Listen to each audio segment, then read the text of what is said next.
Hey, what's happening, gamers? How's everybody doing? Welcome to a special presentation of The Road to Lego Batman Legacy of the Dark Knight. This is episode 19. Thank you to American Tiger for doing the super chat to get this thing rolling a little bit before we hit 500 views. Just a kind reminder, guys and gals, to watch the YouTube Shorts playlist, like to get that rolling. Otherwise, I'll have to take a break midstream and release a, I don't know, like a cat short or vlog or something. I don't know. We'll see. Pennsylvania's weird right now. It's wicked cold, and before it was super hot. So we had the AC running. Now we have the heat running. And everywhere I look, I see boxes. So if you hear echoing, it's because this room is more or less empty. For 9 years, there was, like, I guess the more stuff you had, it helped reduce, like, sound or something like that. Now the sound is just bouncing all over the ceiling. And I think the quality is terrible, but it is what it is. There's nothing I can do about it. You know?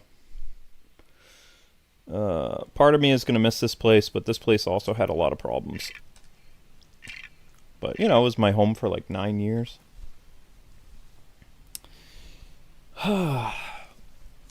Also, apparently, in order for me to have like modern necessities like Papa John's or any real fast food places, I'm gonna have to do what I did as a kid, which is like we're gonna have to travel in order to go to, like, there's nothing but like family restaurants in the area of New York that I'm moving to.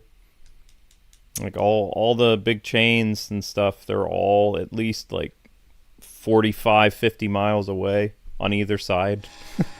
So it's like, if I want Arby's, I gotta go 50 miles the opposite way of where my home is. And then if I want Papa John's, I have to go the other direction, like 45 miles. And it's like, okay.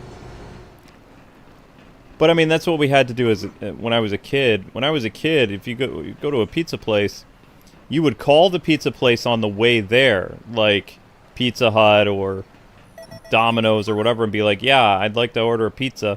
And then by the time you got, you know, to Pizza Hut or whatever, especially when the X-Men cartoon show was still on TV, you know, our family would be seated and our pizza would be ready to go because we already called it in.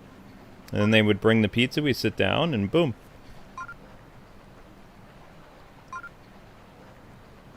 Yeah, I think I said thank you to United Thrive. I don't remember. United Thrive, thank you for becoming a member. And thank you for the super chat. And both of you guys, if you want to be added into our, like, weird Tamagotchi series or whatever it's called, let me know. And, you know, I can do that. No problemo. So we're looking for citizens. Hmm?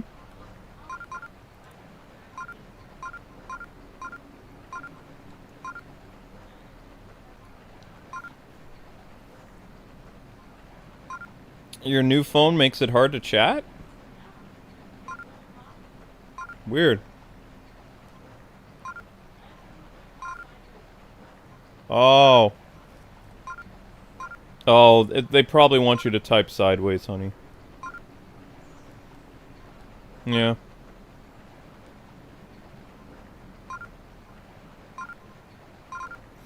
I already got the citizens from these levels. Except for that one. And apparently that one.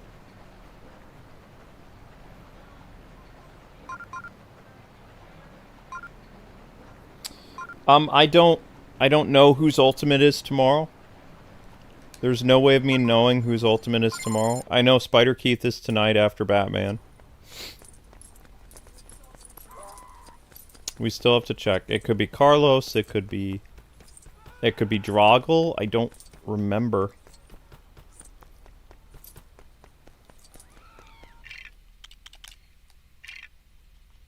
Could even be Gamer Gal. I don't know.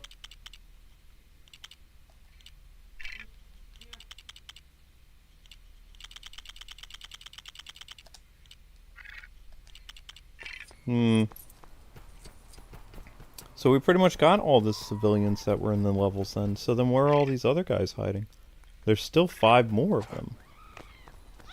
Peculiar.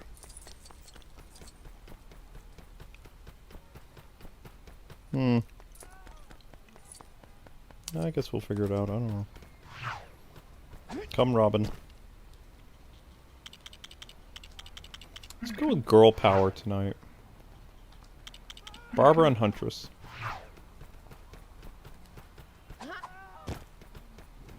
Hmm?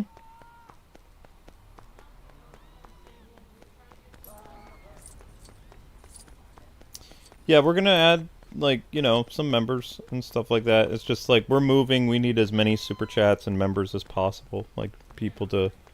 So we're trying, like, with our Metopia series, or whatever you want to call it, trying to get as much revenue per stream as we can, because, you know, we have to earn as much as we can to help with moving costs. Have to make more than what we normally do a month. Because we have, you know, we have to relocate, and again, it's... I didn't have enough time to make a GoFundMe, so maybe I'll try to do, like, a... asking for, like, people to increase their support on Patreon or something. Like, in a post. Yeah, I didn't have enough time. I was researching GoFundMes, and I was like, it's... I don't have enough time, like, to do that. It's too confusing.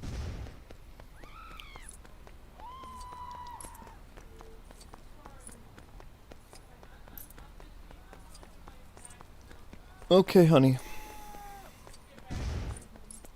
Mm-hmm. I know.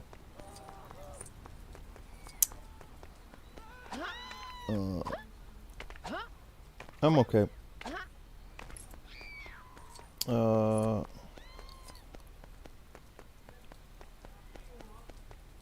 No, I'm not thrown off. I'm looking for something. I'm looking for citizens in peril. It's like a special beacon that's supposed to beep when I'm near a citizen in peril. Because there aren't that many citizens in peril inside of, Unless they're in the sewer. Can I go in the sewer? Are they down in the sewer? Nope, didn't matter. Well, that was useless. There is no sewer. It's supposed to be a little purple thingy that beeps and tells me, oh yeah, citizen in peril. Hmm? What happened now?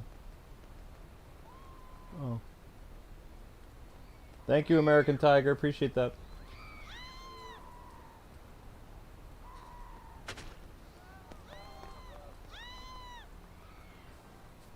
Bipolar weather. That's Pennsylvania for you.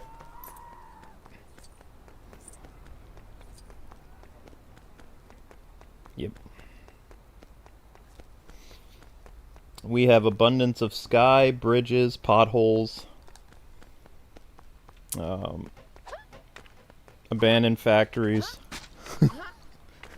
we don't have a lot in Pennsylvania. Weather that changes, like it's a Cobra weather dominator, yeah. One day it's really cold, the next day it's really hot.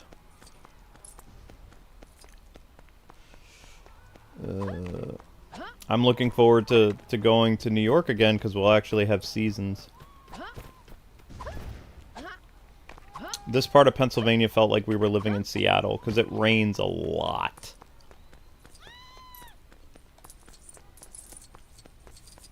I don't think I've ever seen that much rain in my life until I moved to Pennsylvania. And not just rain, it like downpours. So it's like, we had so many what's known as cloud bursts. Some of them were pretty scary too. Like, we were driving once and the rain came down so hard you couldn't see in front of you, like it was a blizzard, so we had to pull over and hope nobody hit us. Yep, we've had a couple videos showing downpours that just randomly happen, like during what they call Sunday showers or Monday, whatever. Just simple rainstorms turn into, like, dangerous things. Yeah. We never had that in New York. I think part of the reason is because of the atmosphere with the mountains and stuff like that. We lived in the valley of Pennsylvania, so we were subjected to really crazy weather. Because you didn't have the protection of like the mountain regions and mountain air and stuff like that. But I can't ever think of when I was living in upstate New York where we had a rainstorm so bad that you couldn't see in front of your face. So, never happened.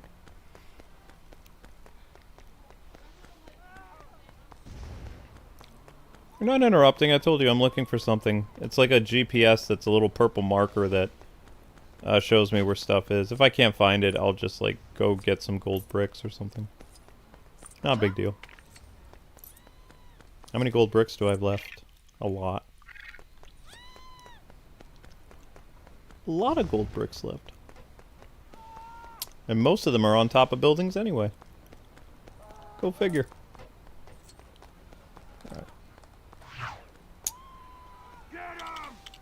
No, let's not and say we did. Alright, let's see what we're working with here. Ugh. This is where the penguin was. Nobody here. Yeah. Uh-huh. This could be a golden opportunity. Yeah, there it is.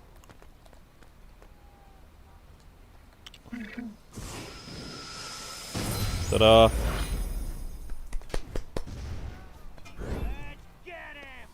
Get him? You can't get me. Nuh-uh. Well, that did nothing. Hello, Link. You like being in your little cat climber looking down on the world?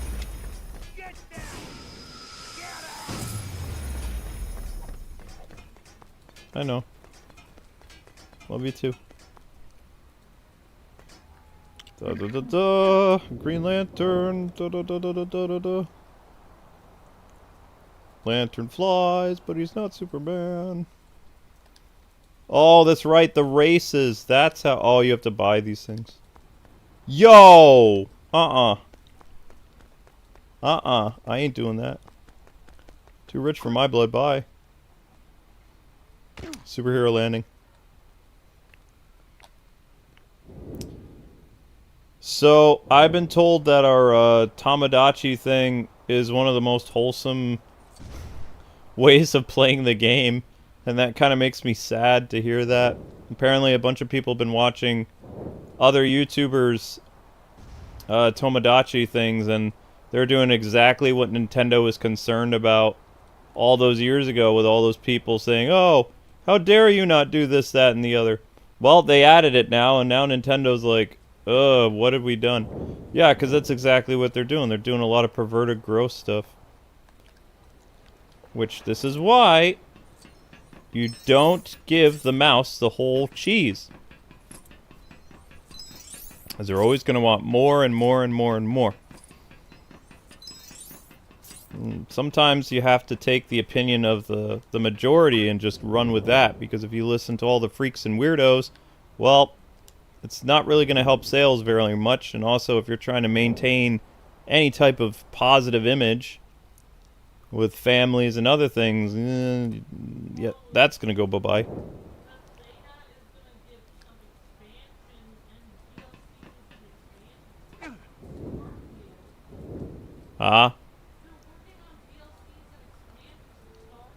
Starfield was a super boring game. Why can't they just make it go away?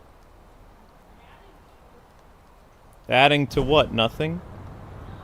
Adding... So, wait, they're going to add content to a game that already had empty space to begin with. Brilliant. Whatever. I literally fell asleep streaming that, and the thing is, I wasn't even, like, sleep deprived at that point. The only reason I've been dozing off on streams lately is because, like, I'm, like, doing, like, 5 or 6 hours worth of packing and other stuff.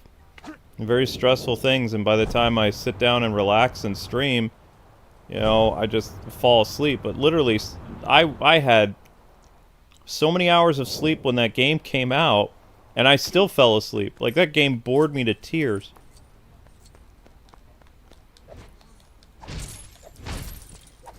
Kind of concerned about doing Spider Keys thing because I think the web slinging is going to be very relaxing. I'm just going to...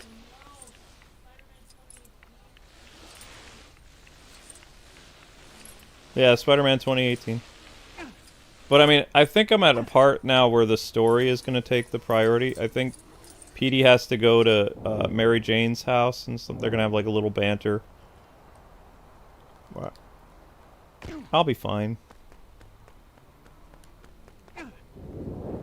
Yep.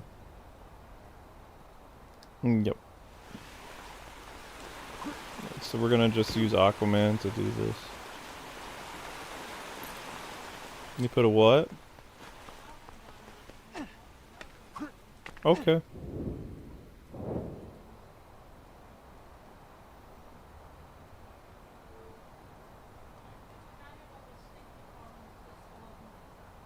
I still can't believe how badly I made Spider-Man, though. I was trying to make the webbing of his mask, but it just did not come out well. I don't want it to be an adorable. I'm a grown man trying to make a Spider-Man mask, and I couldn't do it. It wasn't trying to be like, hey, look at me! I'm a 5-year-old making Spider-Man in Metopia or whatever. Yay! Look how good I did! I did pretty good for being 5. Yeah, that's acceptable. Me, not 5. And I can't draw worth crap. I can't even draw stick figures right, because they're never straight. They're always crooked. I think it has to do with hand-eye coordination that I just can't get down. I don't know. I suck at drawing. It doesn't matter if I like to draw. I'm terrible at it. Not out of practice. You can never make me good at drawing. I've never been able to draw ever. We do not bring up that junior high notebook ever. Under threat of death, we will never speak of that. No. Everybody does weird things in junior high, okay? Not something I want to talk about. If this was in Japan, I would be mortified because I was like, you know, it was something that you did in junior high, but not something you talked about in high school type of thing. It's super embarrassing. No, in fact, when you find that notebook again, I'm burning it. I'm gonna put it inside the fireproof box, and I'm gonna set it on fire inside fireproof box. Yeah. Some things are not meant for this world. That book is one of them. Can Amber draw? Amber's an amazing draw person, yeah. She can paint, she can draw. It's not fair. Plus, she can do Photoshop way better than I can. Well, I mean, she is a graphic artist, so I mean, there's that. Oh, I remember this nonsense. I gotta try to fly up and get that stupid thing. This could take 20 minutes in itself.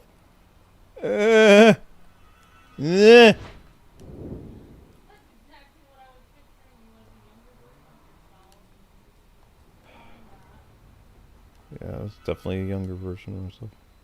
No, I was right on it, stupid game! Shadow? What Shadow t-shirt? Yes, I want my Shadow the Hedgehog t-shirt still. You watched it, pack it.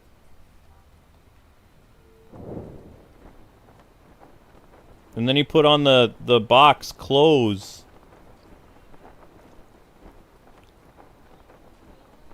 I mean, if people want to steal dirty clothes. Yeah, I know.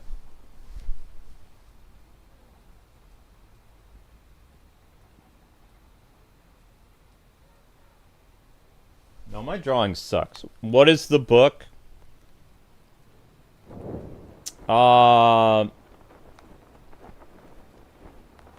Stupid stuff from junior high. Nope. All I'll say, it was... I made a lot of fan fiction, and I was bullied by people a lot, so I wrote stories about being sent to another world where I was the hero, and I made this whole story and character designs, and I drew superheroes in it, and I didn't really interact with people. It... Yeah, it's adorable, whatever. But inside that book is some of the cringiest stuff that I've ever written. There were some Batman pictures in there. Those were the ones that were actually somewhat... I wouldn't say decent, but... compared to how, like, people draw today... I guess it's okay. But yeah, no, that notebook was terrifying.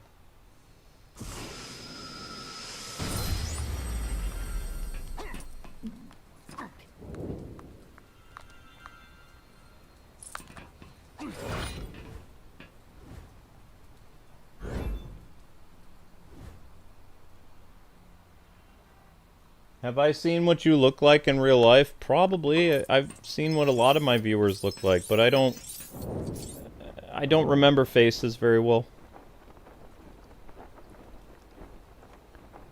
I'll give you an example. I had Cobra Manny come up to me several times over the years. When we were doing PAX East.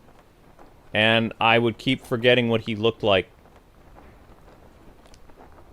And it wasn't on, you know, I wasn't trying to be mean or anything. I'm very bad at remembering faces. Voices I can somewhat, you know. But faces, yeah. So I'd always get a little weirded out that he would grab me and stuff, be like, hey, how's it going? Be like, And then Amber would be like, it's Cobra Manny. It's like, oh.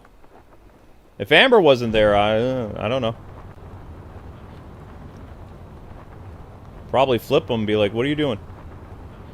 Why are you touching me?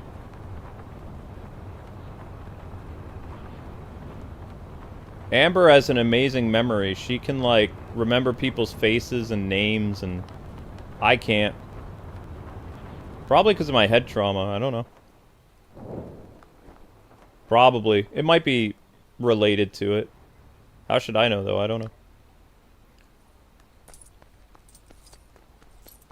That accident messed me up real bad. But the only face I need to remember is my wife, so...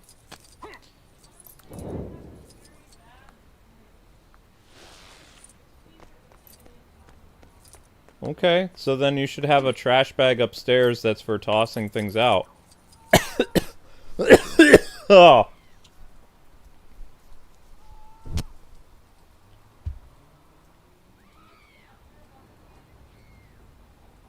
This is not Legacy of the Dark Knight. You can't play as Superman in Legacy of the Dark Knight. This is a Road to series. Road to Lego Batman 4. It's a hype series. We've been doing hype series for like 15 years. We're like one of the first YouTubers to create the hype series, and then everybody copied off of us.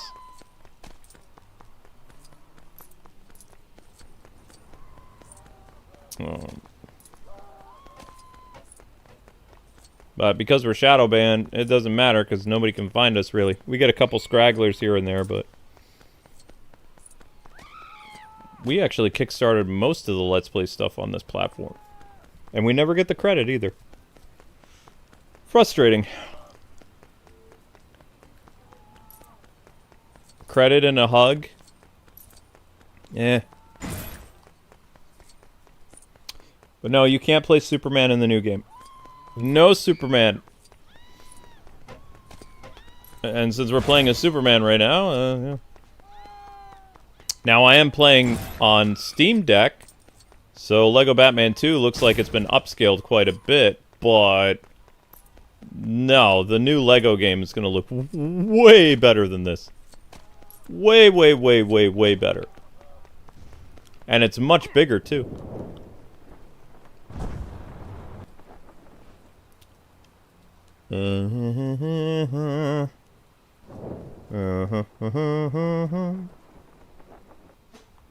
Oh, there's another one of those.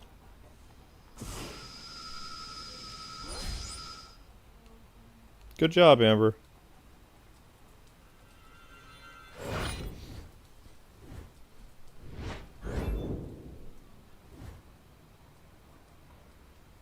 No, I can't draw. No, but Amber can, like, I don't know how she's able to do it, though. She can, like, actually draw, and she can paint. I can't paint. You know what my stuff would be? If you put Amber and I in a room together and they say, hey, you need to paint this apple. The person who paints the apple the best can leave this room. I would be stuck in that room forever. Because my apple would look like a cartoon apple. Amber's apple would look like a real apple. I can't do that. It would be all square and pointy and kind of round, but it wouldn't look like... It would look like an apple from Ed, Edd and Eddy. If you've ever seen that show, that's how badly I draw. My wife can, like, actually... Like, I don't know, she can draw.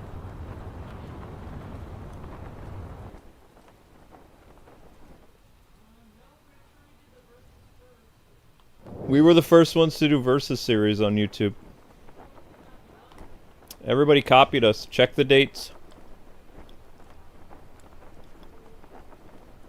Check the dates.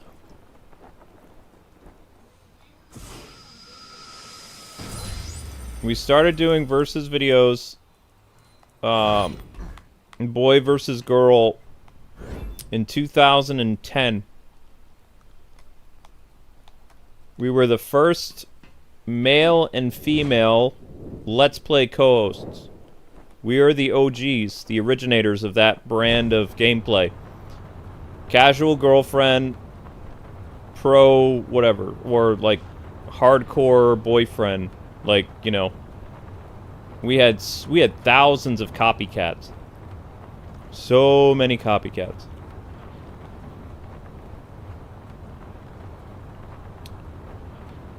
And it didn't bother us because we were making so much money back in the day, but it would have been nice to get some acknowledgement for people, but nope.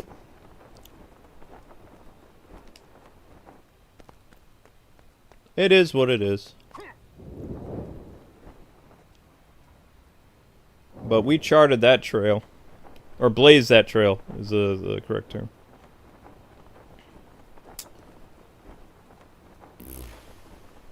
Whoop, whoop, whoop, whoop, whoop, whoop, whoop, whoop, whoop. But we weren't the first Let's Players. We were the first male and female Let's Play team. The first Let's Players is debatable. Would have been probably 2008. 2009, I think, was the first ever Let's Play on YouTube.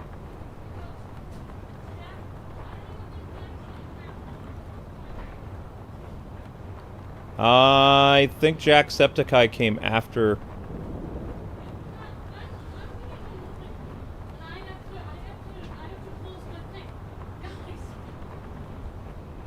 I don't think you guys are understanding. The first Let's Player might have been Chugga Conroy. Hey, you guys are not understanding. Most of the people that you guys are talking about came way after us. You realize that our first video on YouTube was in 2006. Yeah. We've been online since 2006. Luke started working full-time with me helping behind the scenes. In 2008, he was working full-time on YouTube. So most of these people didn't even start their channels since, like, 2011, 12, 13. No, I was part-time because I was still writing. I was a game journalist in 2008 still. You guys realize that a lot of these people you're talking about literally watched our channel as kids.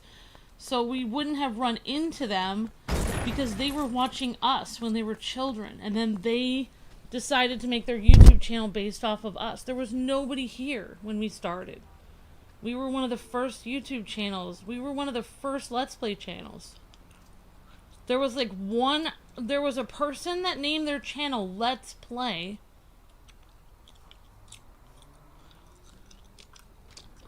Literally, if you actually look in our song that we wrote, like, my channel, K-Wife channel, was started in 2009, and I actually had a previous channel that I had called Princess Angel that was started even before that. Like, we were...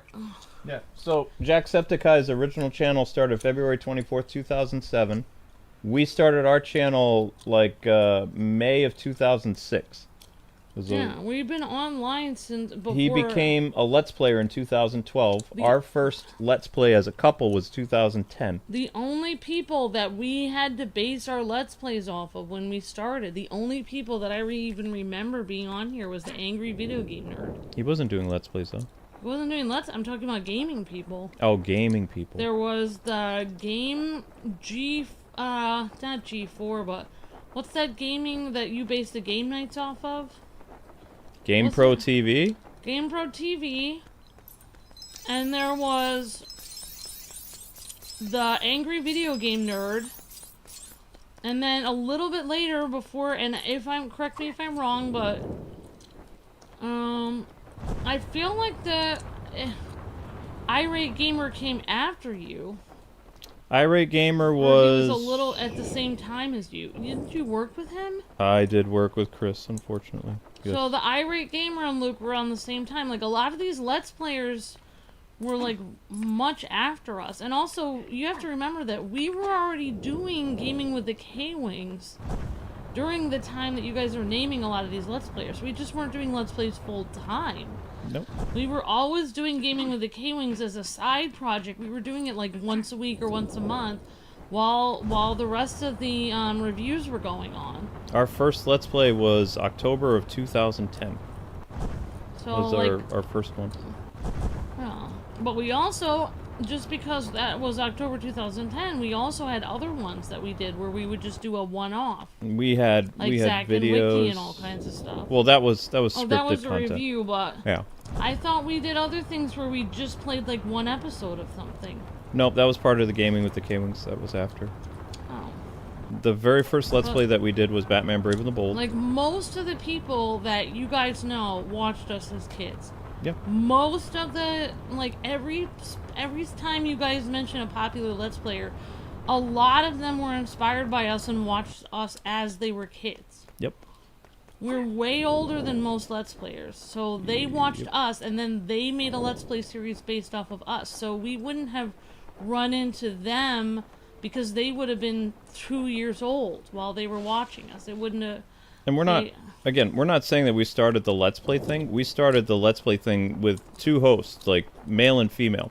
Yeah. There were Let's Players that were all men that started in 2010, 2009, but there were no female Let's Players, and there was no male-female, like, partner, like, banter, like, radio hosts doing Let's Plays. We were the originators of that. We had seen Let's Plays of people, like, running around and being like, I'm jumping, and I'm doing this. And they were doing, like, running commentary while they were playing the game. This is, like, 2009, 2010. And originally I was like, hey, Amber, I want to try messing around with a new type of content. I was talking to her in, like, late 2010. I was like, what if we did the whole Let's Play thing that's you know, kind of picking up some steam on YouTube, but not really. But what if we add, like, co-commentary? Because we had to make Let's Plays different to stand out. So in order to make Let's Plays different, it was a boy and a girl doing a Let's Play together. Yeah. Yeah. But however, even before we did Let's Plays, we were doing gaming content together. Yeah, we were doing, like, scripted videos every once in a while, yep. So we were already on YouTube for years before we even started doing Let's Plays. We were already doing reviews together. Yep. And other content together. That's true. So, I mean, like, you can't really say that people came before us if we were already here. And also, like, I have to say, we started doing, if you actually look at our verses, you can look at our verses playlist. We have over, it's like over, like, 1,500 verses videos. You can see it on our channel. That's a lot. And it's between Nightwing 01 and this channel. So if you want to see what our first Versus episode was, actually, we have Versus videos, and they don't just encompass just Disney Infinity and Injustice. Yeah. There's all other Versus videos on there of other things. We have older games, retro games, in which we versed each other in, like, flight games. We have a lot of Star Wars Versus games that we versed each other. We have a lot of things that we versed each other on there. So racing games, all kinds of stuff. Like there were several Gaming with the Kings episodes in which they were versus episodes. You want to know what I don't like? Google AI says that we may or may not be the originators of like male and female Let's Plays. They said it's possible there was another like couple that came out first. They said we have no way of knowing that because like, you know, people used to erase their channels all the time. So there's they said that the Kwings, hard for me to believe. I know, they said the Kwings are the most popular like husband and wife team, but oh, of course we are. Because we got such a huge backlash when we did it, we had to have been the originators. Because especially when Luke was playing with me, before Luke started playing games with me online, in fact, we actually have videos where fans years ago, in 2009, there's a video and a fan made this entire video that says K-Wife has changed gaming forever. You can see the video. And basically explaining how our videos changed gaming forever, and the way that they did that was before, like, playing a game with your wife was like playing a game with your mom. It was seen as extremely lame, and no one would ever do it. And you were made fun of so badly, and ridiculed, and mistreated, and mocked, and people tried to get you to leave.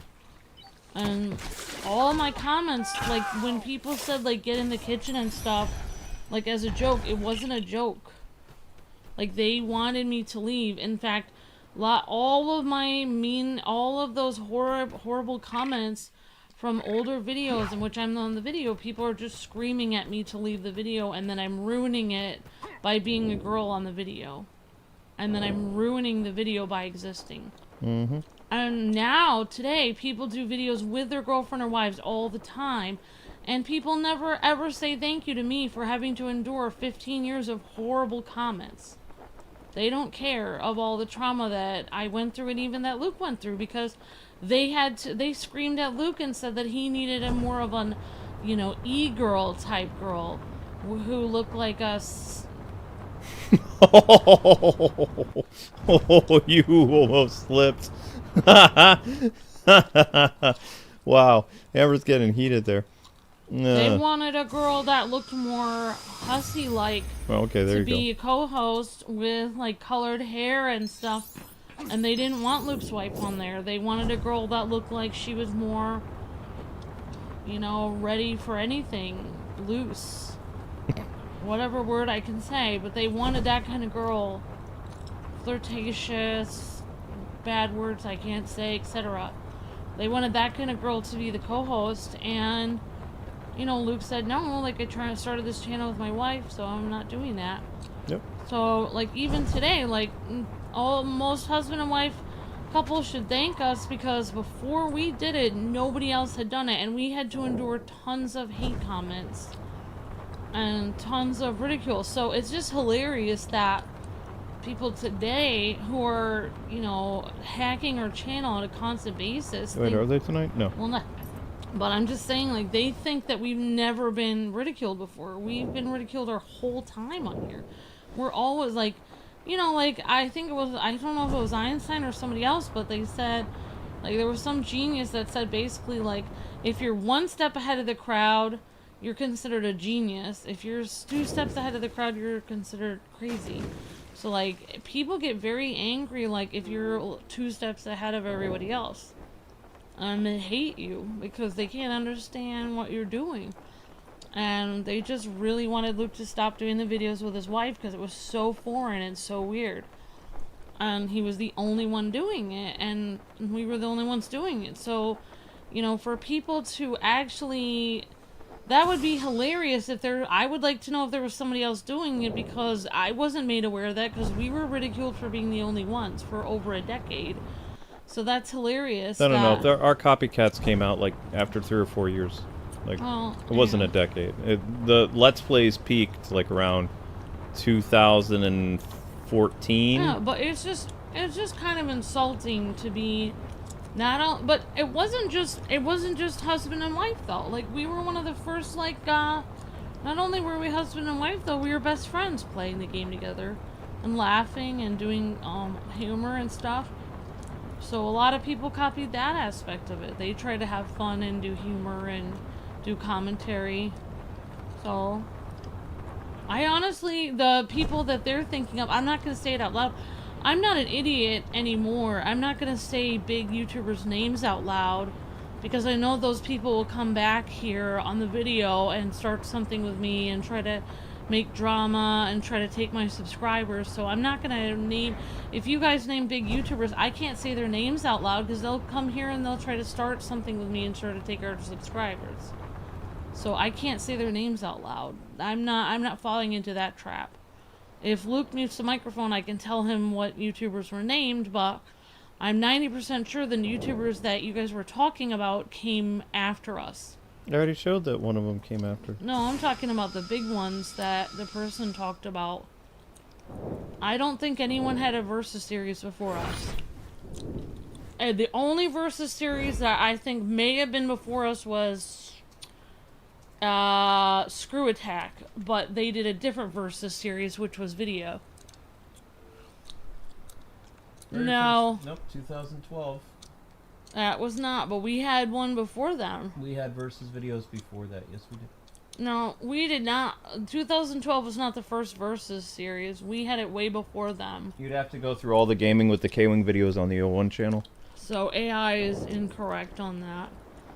So not only did we start husband and wife gaming, we also started Versus gaming. We also started, like what Hanzo calls us, comedy gaming. We also were the first channel that mainly did Power Rangers content.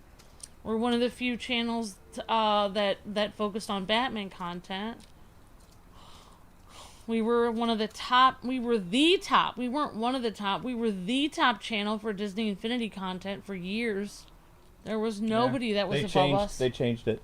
Now they're saying, based on available information, KwingsLetsPlays, Luke and Amber are considered to be one of the earliest and long-standing husband and wife gaming couples on YouTube. Officially started their specialized Let's Play channel in 2012 and co-op gaming together before that. Yeah, but we still did Versus way before that. Those other people. Luke and Amber started doing Let's Plays together around 2010 before creating the specific Kwings Let's Play channel in 2012. So, I mean, Google AI is getting a little bit better. Long-term consistency. They have been consistently creating content for over 15 years together. It's been longer than that.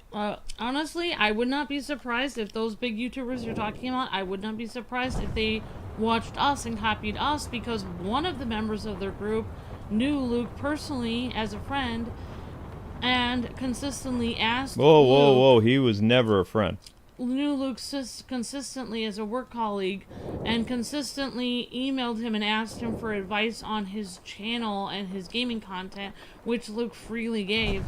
So it is very possible that this person used Luke for information and got their gaming Versus thing from Luke's ideas. I mean, they would just have to watch our channel. Oh, they did watch our channel. I mean, it's like everyone watched our channel, and you can even see that member of that gaming group. His old comments are still on our Versus videos to this day. So if you're asking, did that extremely famous gaming group that you're referring to get the idea from us, you can see the member of that group's comments on our old videos before they started their Versus series on our Versus series. So there's your answer. I would still say one of the oldest Let's Players that like kind of trailblazed Let's Plays in general. I really want to say it was Chugga Conroy. I think he was the first. It was either him or Nintendo Capri Sun. Nintendo Capri Sun and Chugga Conroy. Those are the ones that I remember, especially Nintendo Capri Sun. But also, I have to say, the only people that I remember was Nintendo Capri Sun. But more than him, the quintessential gaming channel that I think that I was inspired by, that I remember watching, the only worthwhile gaming channel that was on, was Angry Video Game Nerd. He was literally the first gaming channel. And there were a few that came after him, but he was the only one that we really watched. And then there were a few copycats of him that I watched. I didn't watch Angry Video Game Nerd until like 2010. There were a few copycats. Luke mainly watched like Game Pro TV and stuff like that. Yeah, because I didn't. There was a guy named RMake21 that was making like lots of, because there were lots of angry like video game reviewers on YouTube. So, and I knew they were parodying something, but like I didn't know what was going on. And so when I started doing video reviews in 2007, like I was competing against people called like Spax and RMake21 and like some of these other people. And, you know, I got to know the Angry Video Game Nerd through Screw Attack and game trailers, like 3 years after I'd been making videos. And then I actually saw my first ever AVGN like thing, and it was hilarious. It was a lot of language, but I'd never seen James's work like prior to when we started doing Let's Plays. Like there were so many weird angry video game like YouTubers that were, and this is the sad thing, like James was the trailblazer, started in 2005. Yeah. All these copycats were getting more traction than him on YouTube. But James was really popular on Screw Attack and game trailers. Like lots to the point where I'd seen his banner before. Like, you know, the Angry Video Game Nerd or AVGN, I'd seen it, but I'd never watched his content till at least 2010. Well, all of the copycats were the ones that we noticed online, and then basically that's why when Luke was watching one of those copycats, I said, why don't you do a that was like 2006 or something, and I was like, why don't you just do, you said if I did a review I wouldn't do this thing right where I pretend like an older game is stupid because of the graphics or something. Like you explained to me how you would, you know, do a fair and honest review of it, and you I forgot what the game, it was the Tobey Maguire Spider-Man 3, yeah. And then you gave me the review of it. You said this guy doesn't understand the game at all. I don't remember who it wasn't. It wasn't Angry Video Game Nerd, it was somebody else. I don't remember who it was. And the person you were watching was trying to do an angry review of it and pretend the game was garbage. All I know is I remember they filmed themselves throwing their Wiimote through the TV. Yeah, and then you said that you would do a fair and honest review, and you told me exactly how you would review the game. You explained to me why the person's review was wrong, and I said, why don't you just, everything you just said to me, why don't you just make that as a video? And that was where Nightwing 01 was born, because he made that into a video, and then he got 50,000 views on it. And then Nightwing 01 was born. That's how it was born. 50,000 views. Yep. On the first review. Or I don't know if that was the first, I think that was one of the first reviews. It might have been the first review. And yeah, Spider-Man 3 was the first ever video review I'd done. Yeah. And so that was how it was born. And that was exactly why my song, Each Game Has a Story, was exactly describing that story. Was all these reviewers were saying that the game doesn't, all these older reviewers were trying to bash older games, saying that like the older games, like they don't have very good graphics and stuff, so they're not good. Graphics and gameplay. They're not understanding that those games were the building blocks of our modern games today, and they were completely dismissing all of the milestones that those games were achieving, and that they actually made improvements on the previous games, and that's the only way we have better games today. Is the steps that they made to improve games. For their time, they were really good games. And these newer, game reviewing people were ignorant of that, didn't understand that. That's what my song on my KWife channel is about. Each Game Has a Story, talking about the start of Nightwing 01 and our channel together. That was the whole point of it. Oh, that's so pollution. Like, Luke didn't have like people that he copied to make his game channel. He had people that were doing the reviews wrong, that he knew as a regular person that plays games, he knew he could do a better job of explaining it. So he was his own person from the beginning. He didn't copy anyone. And we did the same with Let's Plays. We looked at other people doing Let's Plays. They were doing walkthroughs or whatever. And we decided, why don't we just do what we normally do? Instead of, like, try to be like,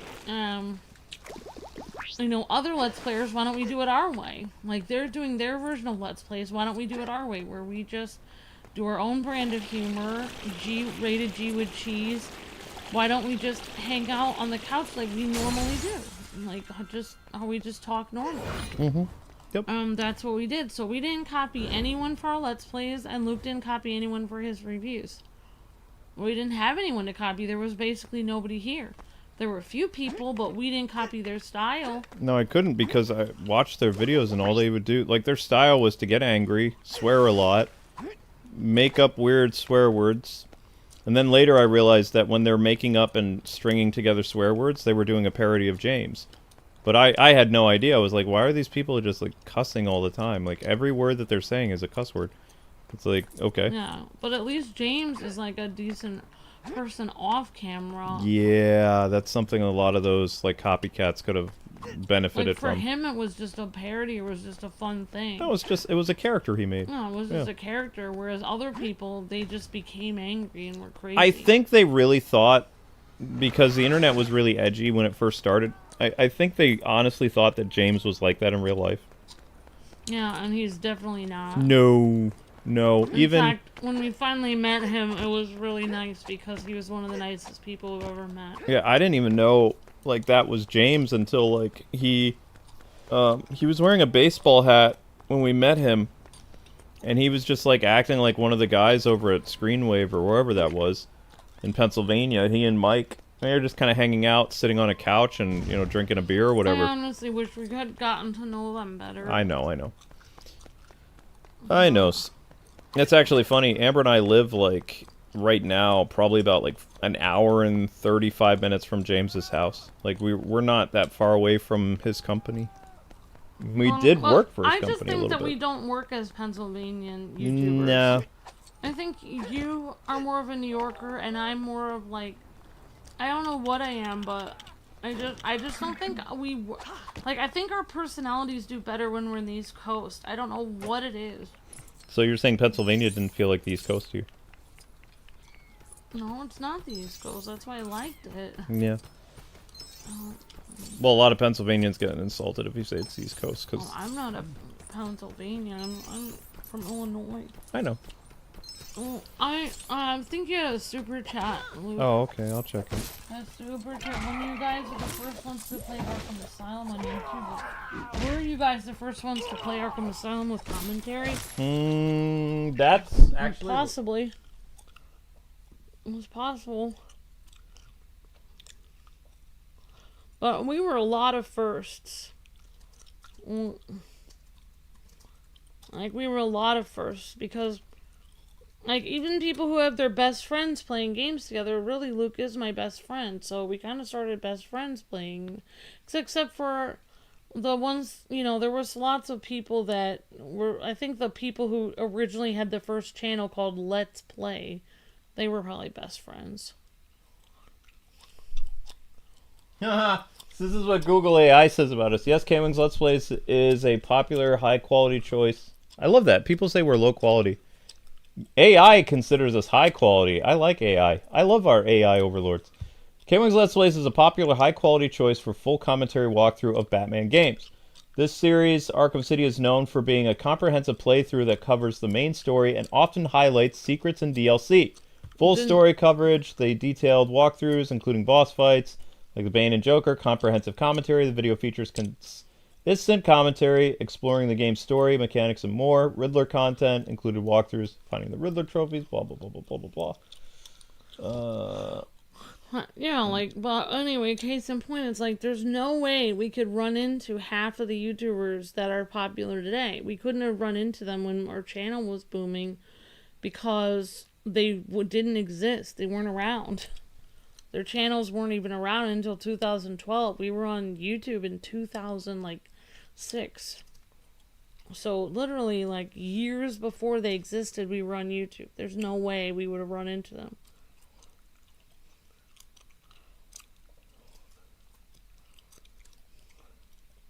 Yeah.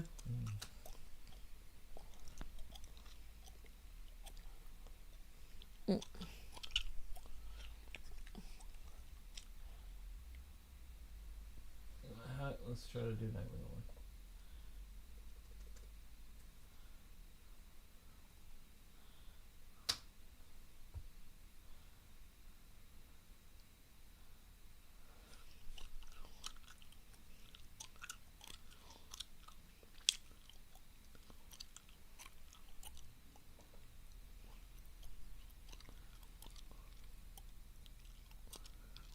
Google AI is considering Batman Arkham videos as commentary, but they didn't spoken commentary.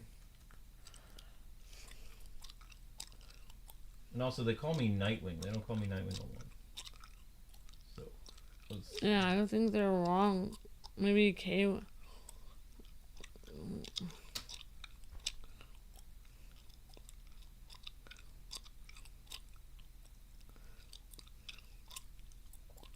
let's try this.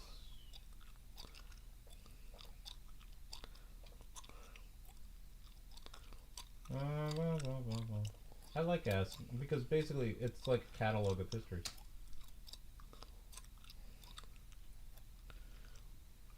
Ooh! I love AI! Well, Nightwing 01 is considered the godfather of the Arkham community. Holy cow. Really? Godfather. One of the earliest, most prominent, and well-known creators to post extensive walkthroughs of Batman Arkham City with commentary over the years. It is hard to definitively label him as the absolute first channel to do spoken commentary on release. So, probably not. He is widely considered in the community as a top creator for Arkham lore, Easter eggs, walkthroughs, but high-volume early access to YouTube content in 2011 was less documented than today.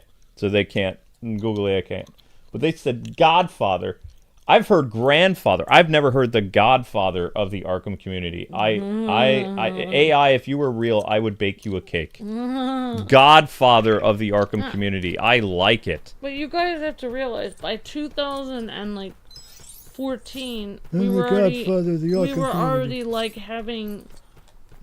It's amazing. Like, by 2015, we were already here in Pennsylvania. Yeah, we were in Pennsylvania by 2014, we were trying to move, and we had all kinds of problems. Where, remember that one company tried to kill us, and, like, not kill us, but they, like, stopped paying us, and they were gonna... So we tried to get out of that, and then we had all these horrible things happen. We had, like... all these bad things happen with our taxes, and then we were overtaxed by 2014. So you guys have to realize, between 2012 and 2014, there was only 2 like good years for us there, where our channel started doing really well, but we only had 2 good years, because by 2014 the company we were with tried to take all of our money, and by 2015 we were stuck here in Pennsylvania.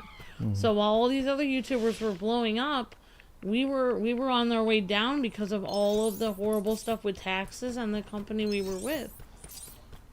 So we wouldn't be running around going to game conventions while we were dealing with the IRS, while we were dealing with our company that we would try to steal money from us, and while we were dealing with moving to Pennsylvania and downsizing. There would be no way we would be running into all these other channels. No, and also, like, until 2014, I had a job.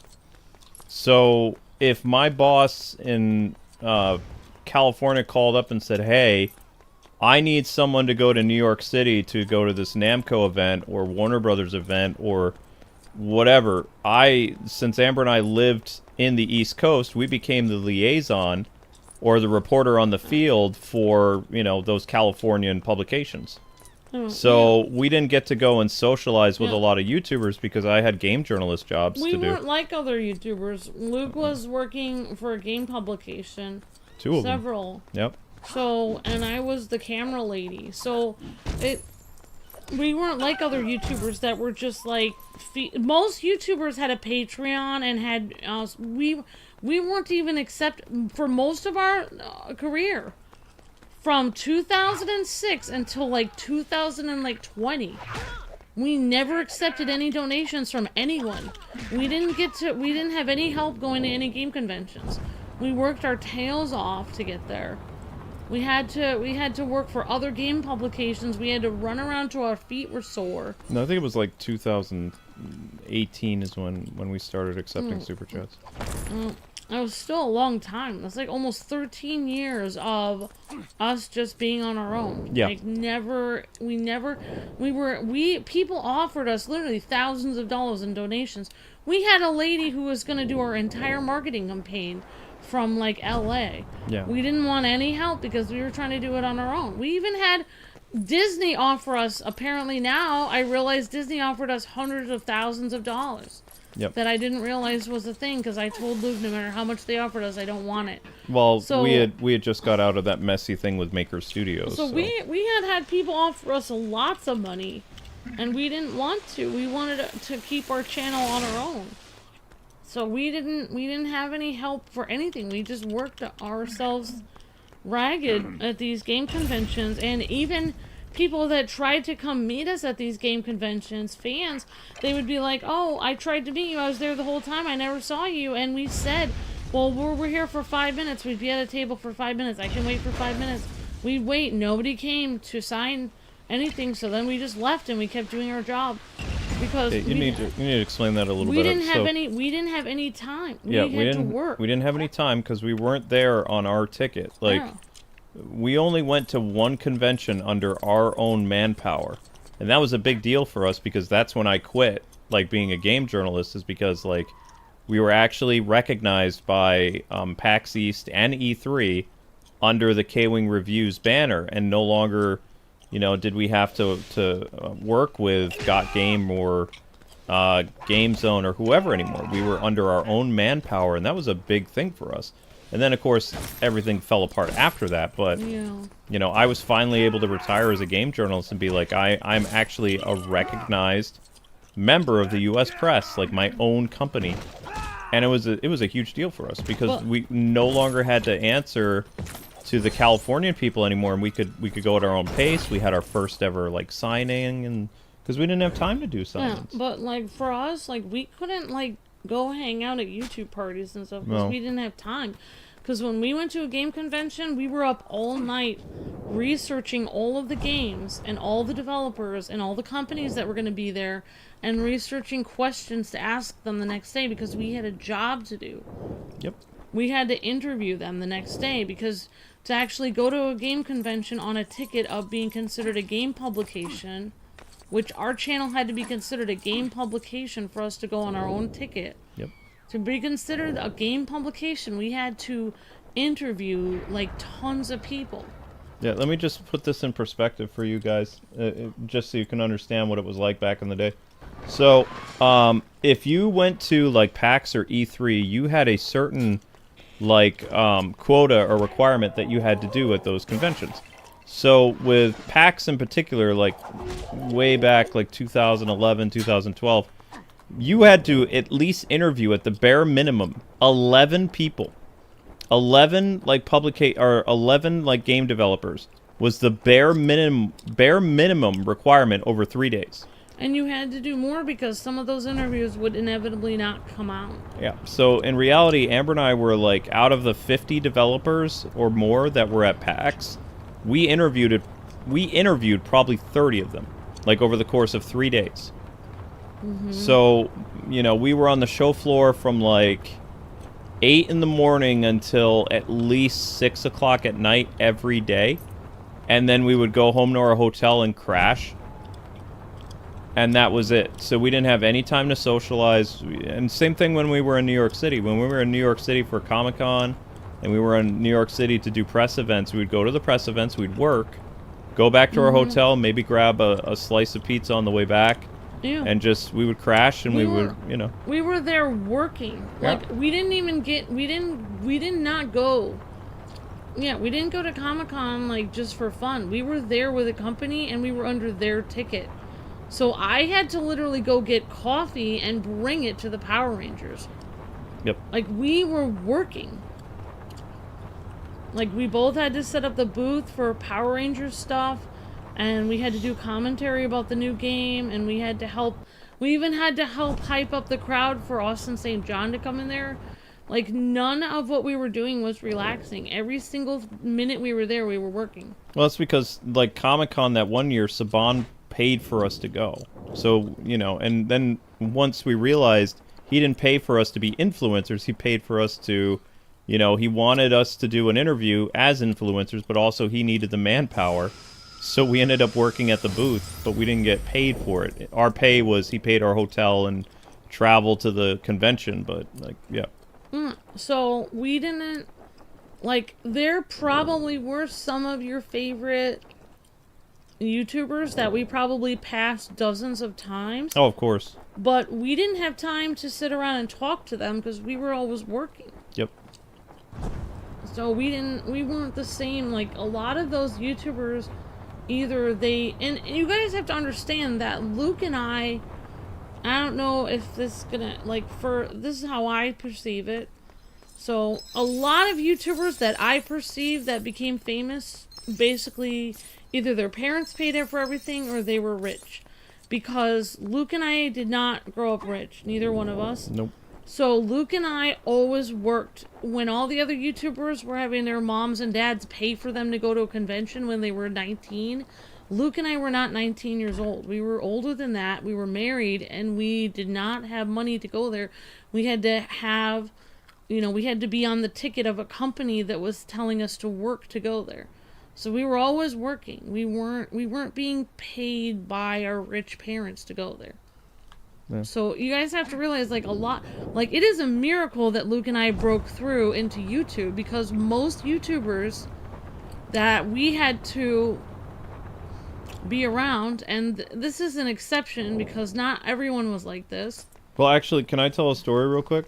So, Total Biscuit used to say that, let's see if I can still do it. Luke, if you want to know the truth about YouTube, most of it is a bunch of spoiled rich kids that are too poor to make it into Hollywood, but they have just enough money to make it big on YouTube. That's how he always used to describe it. He was like, they're rich kids, but they're rich kids with not enough money necessarily to go to Hollywood and do auditions, but because YouTube is cheaper, it's much easier for them to throw their money around and get much higher priority in the search engine. Mm-hmm. Like, that's how he always used to describe it. Yeah, so, like, you guys have to realize, like, a lot of the people that we were competing against, we weren't really competing against them because they were just buying views. They were buying the ticket to the convention. We had to earn everything. We had to earn every view. We had to earn every subscriber. We had to earn the ticket. Luke had to make relationships with game companies. He had to make relationships with game publications and work for them. And we had to they had to allow us to work for them so we could go to the game convention. And we had to be there on work. We couldn't just, no one was going to pay us as a favor to be there. And Luke had to work 10 times harder because he needed to take me along because he couldn't be there alone for health reasons. So that means we both had to work our tails off because most of the time they would only send one person. So to send two people, we had to really prove that we could do a really, really, really, really, really good job. And we did. And we did. We worked because really hard. they kept hiring us to be their liaison. We were the liaison for Got Game in the East Coast for like almost a decade. I honestly think there's another reality in which we didn't quit Got Game and maybe Got Game would still be around today. Because I think that I made a mistake by not. No. There were problems with, like, they were becoming like Kotaku. Like, there was nothing that I got out of Got Game before Got Game went crazy. The reason why Got Game went out of business is because essentially they were trying. Remember, Steve Masters likes to follow trends, right? So he saw all the woke stuff, and he thought that was a beneficial trend. So he hired a bunch of, people, and essentially those people burned his company to the ground because what happened is gamers are pretty like-minded people. They don't like those tactics. So when he hired people to work at Got Game and all they were doing was making smear articles about gamers and Japanese developers and, they're just following the trends of what Kotaku and the Gamer and the Mary Sue and all these other things were doing because that's what they do. But Steve Masters' company was not that big to begin with, so he couldn't take the blowback from it. And eventually the 500,000 readers that he had, they left. And if you don't have the readership to come to your website, well, there goes your traffic. So, and the website so there's nothing, even if you and I stayed there, what would have happened is we would have clashed with a lot of the other staff and probably ended up getting fired. Like, even though Steve knew us, and worked with us for years, he probably would have threw us under the bus. It would have been bad eventually. Yeah, we probably also, the cancel culture that came after us, it would have been more severe because they'd be like, how dare you bully, these fellow people that you work with who are blah, blah, blah, So it would have been we survived because we were on our own. We were already out of there. When the cancel culture stuff came for us, it was you and I, you know, and we didn't have anybody in our corner. If we were working for one of those companies, I guarantee you we would have been sacrificial lambs. Like, there's no way Game Zone or Got Game would have had our back. Honestly, like, personally, like, we didn't really, I personally feel like we didn't really have anyone very relatable that was like us online for a long time. The only time I found some people that were somewhat relatable was when we started hanging out with some of the Skylanders families, such as Asian Guy Gamer and Family Gamer TV. Even though they weren't quite like us, I really did feel like they were a little bit like us in that they worked really hard for their families. And they weren't like spoiled rich kids. They were older people that enjoyed... They worked hard, yeah. They enjoyed gaming and they worked hard. And so I really did like the Skylanders crowd a lot. Yep. That was really great. And honestly, I have no problems with the Skylanders people to this day. I still, like, out of all the gaming groups and stuff, like, even when we met Family Gamer TV... And the times that we've talked, I don't know if we ever met Asian Guy Gamer. Yes, we did. The times, yeah, when we met them, they were really nice in person, and the times we've talked to them online, they've always been nice. And they were some of the few people that I personally met online that, you know, they were good people. Because there are a lot of groups of gamers that you meet them and they're super toxic. Mm-hmm. And so the Skylanders crowd was just amazing. And then of course we met one of our best friends, I would say, Going Up TV. Yeah, Robert. I would say Robert was a great friend that still was our friend. Yep. He actually, our last E3, he met us when we told him we couldn't do E3 anymore because we were having like financial problems. He took us to the beach area and got us a pizza. And he said it was, you know, great working with you guys the next couple of years. It was, you know, he was like, it was so fun working with you and Amber. And he says he says to Toys to Life, because we got an announcement from, that was that E3 that they basically, there was no Toys to Life anymore. So we had like a pizza party for the end of like Disney Infinity and Skylanders. No, we did. There was like 4 of us or something. That.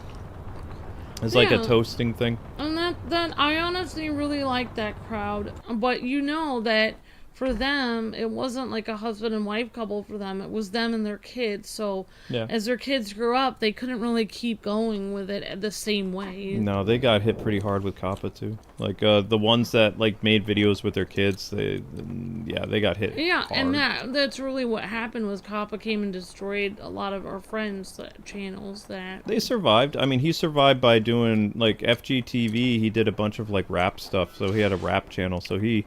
You know, he was able to weather the storm when most of his content got like made for kids and stuff like that on his Skylander channel, because he's a musician. It's not just that he was a guy who was struggling to find an audience for his music. Yeah. And you know, I was really surprised because my personal, you probably don't know, but like, when we started doing that Skylanders content. Mm-hmm. And then we mentioned, you know, oh yeah, we know who Asian Guy Gamer is and Skylander TV and Raw and Coin Op. Mm-hmm. And then there were some comments that were like, oh man, you guys haven't met him in real life. But it was surprising because I did meet him in real life and he was one of the nicest people I ever met. So, I mean, I think those people are just crazy. Like, we met the FGTV people. Because we did meet some YouTubers in real life that were really horrible. Like, that actually give me like a pain in my heart with how evil and cruel they were when we met them.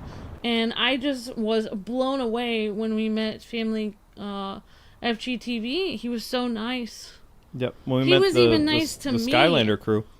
He was nice to me. We were at like this huge party or something in LA for Skylander event. Yep. And I was alone. Usually people are mean to me when I'm alone because I'm very shy. And and people are kind of rude to me or ignore me or walk all over me. He was actually really nice to me. Like, and he, you know, and I'm a very shy person. He was very sweet. And I thought he was a really nice person. Because I think he said hello, and then you came back by later and said hello. I said, that's FGTV, and Yep. so that was really cool. It's kind of funny to me, like, the nicest groups that, like, not everybody in the Nintendo brand ambassador program was nice, but we had a couple nice friends in that. But even though we had some nice friends in the, nice YouTuber friends in the Nintendo thing, like, the people that was just, like, the nicest YouTubers I've ever met outside of Guru Larry would be the Skylander, like, the Skylander channels that were doing Skylander stuff, like, back during Skylander Giants and Swap Force and, I don't remember some of the other ones. Most of us didn't like Supercharge, though.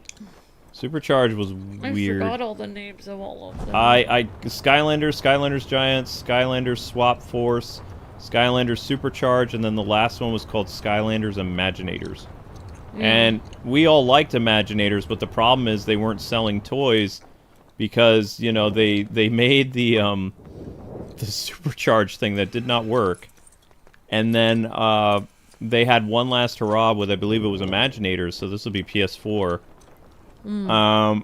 And it just didn't hit because people did not like the Supercharge, the car thing. It didn't work. They were trying to make like Mario Kart with Skylanders and a story, and they had Bowser and Donkey Kong in it, and they spent all this money and stuff like that. But if they would have done Skylanders Imaginators, they probably could have limped on for like 2 more of those Toys to Life games. But they didn't survive after Supercharge when they tried to release Imaginators. I honestly feel like you kind of hit the nail on the head when you were saying what you didn't like about some of the other Skylanders games. I feel like just like the Star Wars, like the original Star Wars was cool, and then I don't want to be offensive to anyone, but it's like, let's just say Jar Jar Binks and also like the new Star Wars and stuff.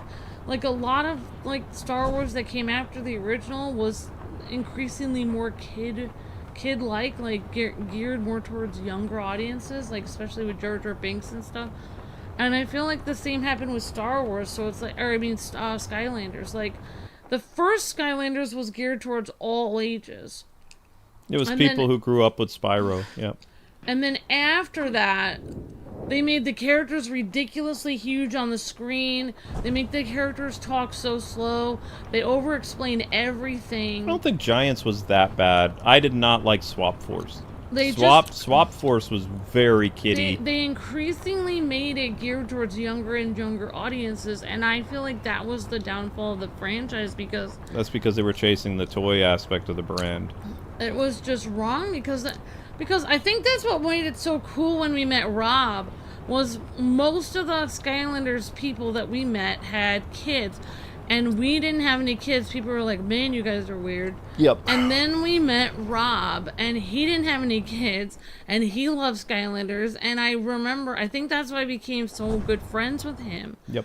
Was because he got it, that it was cool, like...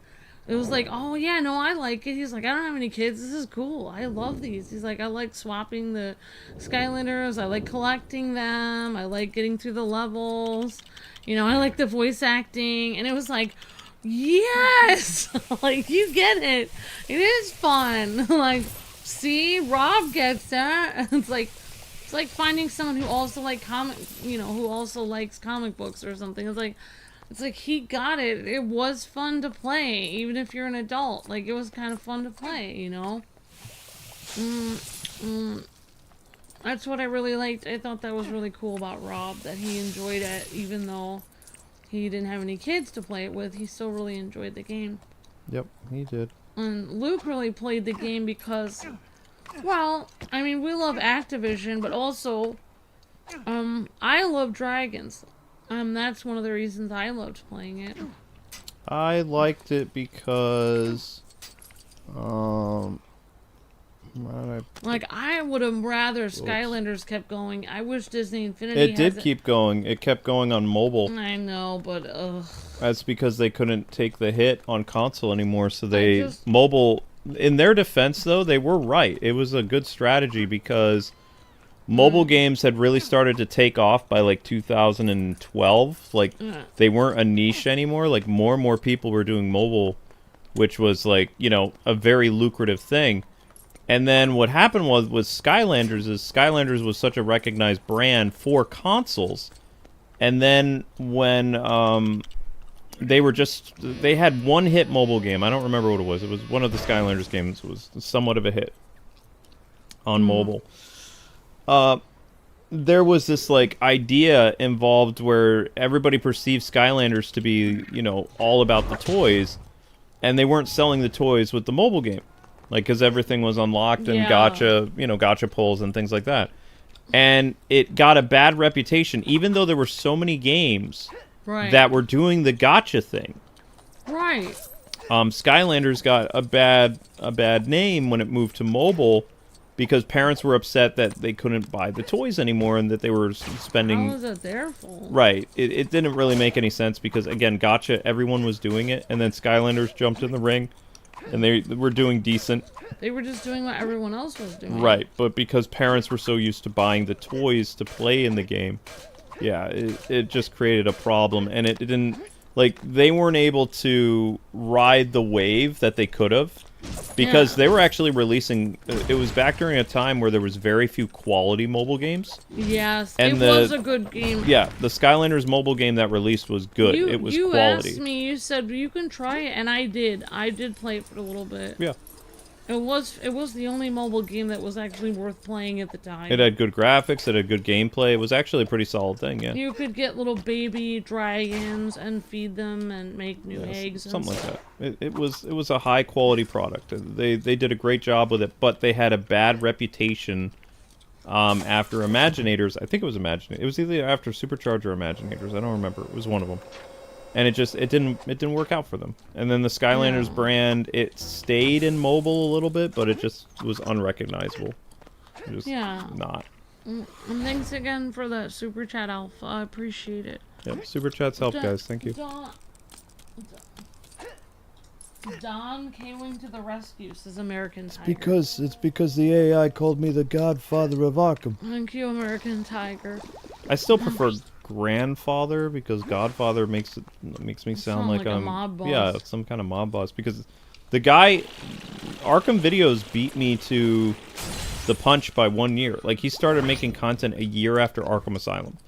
I did not do Batman content. I take that back. I did not do Arkham content until 2011. Yeah, you probably had reviewed Batman. I had reviewed every Batman game known to man and gotten a reputation with Batman games. You had done Batman. And Batman Let's Plays. Like Batman Vengeance, Batman Rise of Sinzu, that kind of stuff. Batman Dark Tomorrow. But I had not jumped into the Arkham thing until 2011. You can tell how much we love Skylanders because in the first episode of Disney Infinity, you can hear me bashing Disney and saying how I hoped it wouldn't succeed because, like, I felt like they were copying Skylanders and that they were just... You were a super fan of... Skylanders Giants is when I think Disney Infinity came out. It was either Giants or Swap Forces when Disney Infinity came honestly, I stand by everything I said. Everything I said was correct back then. Disney Infinity did copy Skylanders. Oh, of course.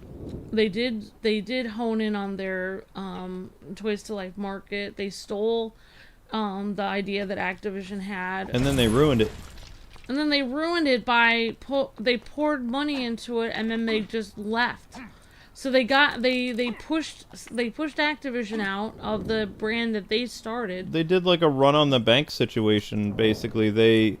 They had all this stuff going. They got spooked by low sales, and then rather than, they put a panic on the market with Toys to Life, and when they canceled Disney Infinity 3, they killed Toys to Life. Yeah, they ruined Toys to Life, Disney did, because they pushed Activision out, who were the founders of Toys to Life, basically. Yep.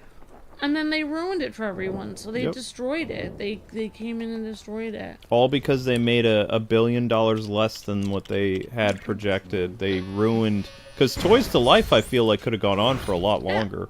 If Disney had not gotten a piece of the pie, I really think that we would still be getting Skylanders games today. In fact, we might even be getting other games. Who knows? Maybe we would have had, like, Pac-Man Toys to Life, or Sonic Toys to Life. Warner Brothers was going to work on WB, or like a Warner character Toys to Life thing, was what the rumor was. Well, Disney killed it for everyone. Of course they did, because when Disney pulled out, you know, Activision, you know, competition is good for the market, and when it was just Activision with their next new game, which I think was Superchargers the year after Disney Infinity died. I don't remember. It was either Superchargers in 2015 or it was Imaginators. It was one of those. Yeah. And whichever... I think it was Superchargers that came out before Imaginators. I don't remember. I can't remember. Because we were packing Skylanders figures. The last group of Skylander toys looks so weird. Like, it's bizarre looking. Something wrong? Yeah. Oh yeah, hi Satchel. I'm trying to read Satchel's super chat. Oh, okay. Says, I know you're a DC guy over Marvel, and I agree. But could I get your insight on it? Because I'm in my class, I'm the only DC guy, and my name is Satchel. Satchel. I can't really... It's over there. Thank you, Third Day Project. You're the only DC guy in your school. Well, that's easy. Why DC is better than Marvel? Because DC is, well, I always think of DC personally, well, in my personal opinion, I see DC as more for introverts. Not anymore. Well, maybe not anymore. It used to be.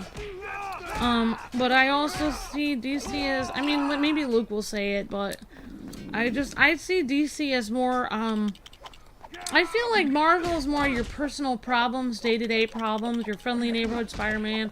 Oh my gosh, I need a paper out, and I need to do this, and I need to do this. It's all about me as a superhero and how I navigate my life. Whereas DC is more like, here's the problems of the world, and what is right and what is wrong. More philosophical, what needs to be done, what's more the moral reason why I'm doing this. You're talking past tense. Okay. Because all the old Marvel writers came to DC and they work at DC now. So, in reality, the only difference between Marvel and DC right now is the tonal difference. Like, DC is still darker storytelling, darker costumes, darker architecture, but both... Did that building move? Okay. I thought the building was closing in on me. Both of them are, like, very progressive now.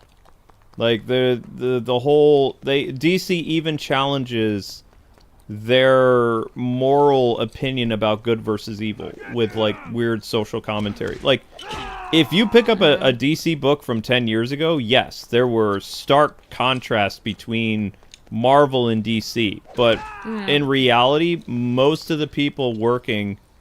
I knew that was moving! Oh, well, you're right. Most of the people working at DC Comics today are all ex-Marvel employees. Well, I mean, if you think about it like I just described it, where Marvel characters are more concerned with their personal problems than what's right and wrong. That's kind of how DC characters are today, because that's why the Batgirl movie got canceled to begin with. Because their whole movie was about these girls and their personal problems, and nobody cared. And that was why nobody wants to watch their movies, because nobody wants to know about a hero's personal problems. They just want to know about right and wrong and fighting crime. I can still point you to, like, if you're a DC fan at your school, majority of the comic books that came out over DC's entire run is better than half of what Marvel's ever done. The only thing that Marvel has done is Marvel has appealed to people's basic instincts and personal problems and first world problems and, you know, feelings and emotions. DC has always, like, well, they used to. They made stories that were based on, this is what, you know, the consequences are for the battle of good versus evil, because there's stakes and things that happen in the DC Comics universe. At least there used to be. There would be a moral dilemma between, like, you know, if you do something that's right, there's consequences for it. You know, Batman faced, like, huge moral dilemmas, and, He had a lot of thought-provoking stories. He doesn't anymore, but he used to. Like, I would recommend you pick up books starting in the, which is a long time ago for you probably, would be the 90s, the 2000s, up until Flashpoint. Would all, like, even Flashpoint itself is a very thought-provoking story about, you know, the consequences for being selfish. Like Barry Allen, for instance. You don't have stories like this in Marvel. But Barry Allen was so selfish and irresponsible that he went back in time to try to save his mother, you know, from getting killed. And when he did that, he set off an entire catalyst that completely destroyed the world that he was from. In fact, he erased an entire world with billions of people on it because of his selfishness, and he had to live with the consequences for that.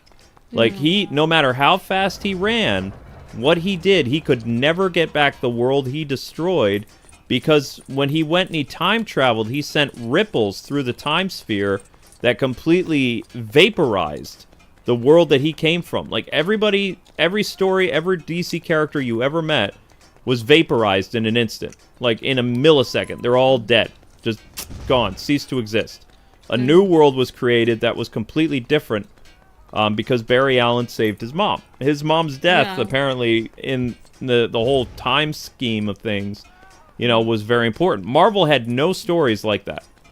Yeah, because... And they never, ever, like, faced the consequences for their actions. The only character that had to deal with consequences, a cause and effect, is Spider-Man. Yeah, which is why true. Spider-Man is the most popular. Yeah, because he actually has... Spider-Man is more like a DC character than he is Marvel. Yeah, he is, because he actually faces the consequences of his actions. And there's actually lessons that he's able to learn, and he's able to actually own up to his flaws instead of pretending they don't exist. Unlike, well, no offense, like, I don't really know what the original story was, but it always rubbed me the wrong way. Where in the Marvel movie, where Iron Man saves the day after creating Ultron, and Ultron creates all these problems, and then Iron Man swoops in and saves everyone. It's like, well, you actually created the problem, so you didn't actually save anyone. You're actually just correcting your mistake that you caused. It's also interesting, too, because you're talking about, like, Iron Man doesn't accept any accountability for what happened in that world. In fact, he blames the Avengers for what happened because there was a brilliant student or something that was killed that he never met. His entire point of view shifts in the Captain America Civil War movie, where the U.S. government wants everybody to register, like, randomly, you know, and either depower or work for the government and be unmasked, and, you know, all the consequences that are involved with that. He is like the one who is solely responsible for the creation of Ultron. There is no Ant-Man at that point in time in the story. It was all Iron Man. Rather than Iron Man taking responsibility for his actions that he did, he actually sides with the U.S. government, what the U.S. government wants to do, but he never once blames himself for what happened with Ultron. He never takes responsibility. He blames the entire Avengers team for what happened when he is solely responsible. It is not until... This is why he has such great character development, though. At the very end of his life, when he, you know, uses the gauntlet and it kills him, he is finally ready to own up to the bad things that he did, and he's going to sacrifice his life for, you know, everybody else. Like, he, you know, knowing full well what could happen, you know, he kills Thanos and does the thing, and his body can't handle it, and he knows that. But he's finally, you know, coming to grips with everything that he's done, and he's making amends. Yeah. But it took him, like, 6 movies. Yeah. So that's the difference between, like, Marvel and DC. Marvel has a lot of first world problems. Like, they had an entire thing for decades about, you know, Iron Man's drinking problem and his self-pity and, like, all this other stuff, and, you know, the self-destructive behavior of what everyone sees an alcoholic. But in the Iron Man stories themselves, Iron Man did not really stop drinking until many, many years later. If you think, I mean, personally, my personal opinion is, like, another reason why you hear a lot of people and they like Marvel better than DC is they say that the moral caliber and the like work ethic and like the standards that DC characters have for themselves, both moral and just putting themselves through the ringer, like physically and everything, that they cannot possibly measure up to those kind of standards. Like, I was just thinking about, for instance, like, basically saying Marvel characters are more relatable because they have more flaws. And that's one reason why people don't like DC characters, because they think that they don't have as many flaws. Like, especially Superman has hardly any flaws. He hardly has any moral flaws. Well, his original. And then, of course, he doesn't have any physical flaws either. So, and the same with Wonder Woman. She hardly has any flaws. But if you look at Batman, he has flaws, but they are mainly self-inflicted flaws he inflicts on himself. He doesn't actually have flaws. He doesn't allow him to do bad things to other people and get away with it. He doesn't just allow himself to go on a drunken brawl and hurt people and he doesn't care. Like, he actually holds himself to quite a standard of what he expects from himself. There's like, no kill rule, yeah. Like, if you think of, especially, like, I feel like it is definitely in the Ben Affleck movie where they're showing his regiment of him getting himself into the shape to fight Superman. It just shows, like, and you were doing that video once on what Batman eats in a day and what he puts himself through in a day. That was 4 or 5 years before BVS. Yeah, I know, but I'm just saying that it's similar to that. It reminds me of that. Is that Batman's regiment of what he expects from himself and what he pushes himself through to do. And even some of the other DC characters, such as, you know, like the Green Lanterns, like, that are literally fighter pilots, Hal Jordan, like some of these characters that are DC heroes, and even, you know, Jon Stewart being in the military, these are characters that are almost unattainable in the way that they're heroic. Like, they do things that are almost impossible to achieve. And those are the heroes that DC people look at, like, wow, I want to be like this. You know, I want to be Wonder Woman. I want to be beautiful and strong and defend the weak. And I want to be, you know, be able to hold my own in a fight. And I want to be able to do this. And I want to be wise. You know, like, it's and. So those are the, you know, when you're a DC fan, you have very high standards for what kind of hero you're looking up to. But for Marvel fans, they don't want to have high standards for their heroes. They just want their heroes to be normal people like them. So that's the difference between... Ooh, that's a good analogy, yeah. That's the difference between Marvel and DC fans. That's the ultimate difference. Is Marvel fans, they want their heroes to be relatable like them. DC fans want them to look at someone higher than them to see what they could achieve. Like, when you look at Batman, you're looking at him like, wow, I want to be like Batman. I want to push myself hard. I want to defend the weak. I don't want to make excuses for myself. I want to try every day to make the world a better place. And I don't want to hurt anyone or allow anyone to be hurt. And I want to try to help everyone I can. That's what Batman tries to do. Wow, you could teach a comic theory class. You got it. That's spot on. I'm saying, but other Marvel people, they don't care. It would be like, oh, there's someone crying in the street. Oh, that's fine. I'll do that tomorrow because I'm on my break right now. It's my me time. It's my me time. That's how a Marvel fan, you know, that's how a Marvel character is. The problem is, like, everything that you said is spot on for a certain time frame of DC Comics. But as I said right now, the past 5 or 6 years, there is really no difference between the way that Marvel heroes and DC heroes act. Because all the writers are from either their ex-IDW, their ex-Marvel, or their what was the other one? There was another comic book. And those comic books have all gotten weird over the years, unfortunately. Most of the good DC writers that, you know, learned from the best and they made stories about, like, good versus evil and, like, you know, heroes trying to be heroic and all this other stuff. And all those guys ended up doing indie comics. Like, they're gone. Yeah, so, I mean, to answer the question for Third Day, I would say, if you're a Marvel fan, you're keeping your expectations low, and you're reading about heroes that are relatable and, you know, basically have flaws and aren't, no offense, but aren't somebody that they're not really somebody you would look up to necessarily. It's the difference between being a hero and being heroic, basically. Yeah, but DC fans, they are real heroes. They never have a day where they're not a hero. They're a hero every day. That's who they are. You know, and so if you're a DC fan, it's actually, no offense, but it's better to be a DC fan because the heroes you're looking up to, Aspiring to. Yeah. you're aspiring to, are better. They're better people because they never give up. They work at it every day. They don't just have Tuesdays off of being a hero. They're a hero all the time. They're not sponsored by the U.S. government either. The Justice League is not paid by the U.S. government. The Avengers are basically a government team. Like, people forget that, but it's true. Like, in the Marvel Universe, the Avengers answer to the U.S. government. They're like another branch. Like, Stan Lee made them like a branch of the U.S. government. Whereas the Justice League is like a private militia that is owned by no state government. That's food for thought.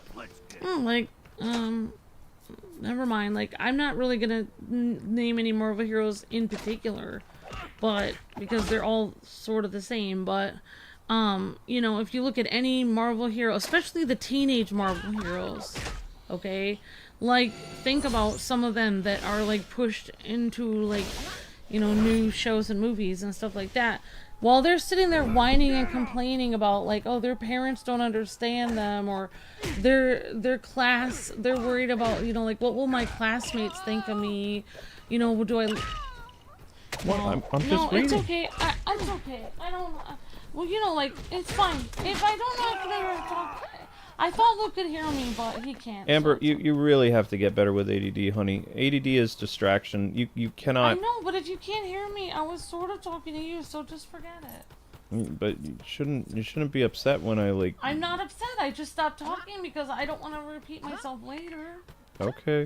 Why would I keep talking if you can't hear me? I was hearing you. I was just looking at something. Alright, I was just saying, I was making a point and I got super distracted. I got distracted by you getting distracted. Okay. Nothing. I was just saying, like, fine, there's this one, hero and she's always complaining about, you know, what her school thinks of her and what her parents think of her. And if she was actually just focusing on being a hero and saving lives, she wouldn't be concentrating on herself. She'd be thinking about doing the right thing and helping people. That's what a DC person would be doing. But, you know, for Marvel, it's all about me, me, me. Like, their heroes are all about, what do I get out of this? Or what about me? Who's gonna notice me? Doesn't anyone see that I'm a hero? And doesn't anyone notice how great I am? Except for Spider-Man. That's how most Marvel heroes are, and that's why I don't like them. Whereas DC heroes, they're not even thinking about themselves. They're just like, I have a job to do. I don't care what anyone thinks of me. I'm just gonna help this person. Yep. That's the difference. That's why I've always said Spider-Man is basically like a DC character because he's selfless. He's selfless. He puts his, you know, he puts the needs of others before himself, no matter what it costs him. Costs him his apartment, costs him his, you know, his health. He gets sick or he gets hurt. If he can save one person, then he feels like he did a good job. And that's why other Marvel heroes make fun of him, though, is because, like, they say he's limiting himself to just helping a few people, but he says, I look at it more than I'm, you know, helping my community and helping my city. So Yeah. that's enough for Spider-Man. He doesn't want to be a global hero. He just wants to take care of his city, just the way that Batman doesn't necessarily want to be like a global superhero. His charge is Gotham, to protect the people of Gotham. Yeah, it's like the modern mentality of, well, you won't be noticed and you won't be able to be promoted and everyone won't see all the great things you're You doing. can't be a heroic influencer. Yeah, it's like it's not about how much he's noticed to him. It's about who he's helping. Why does it matter if people notice it or not? The whole point of what he's doing is trying to help people. He's not trying to do it for clout, you know. Alright, there's a term I haven't heard in a while. He's not trying to do it for clout like Iron Man. Well, Iron Man is arrogance. That's who he is. I know. He's arrogant for the sake of being arrogant because he's like, it's funny.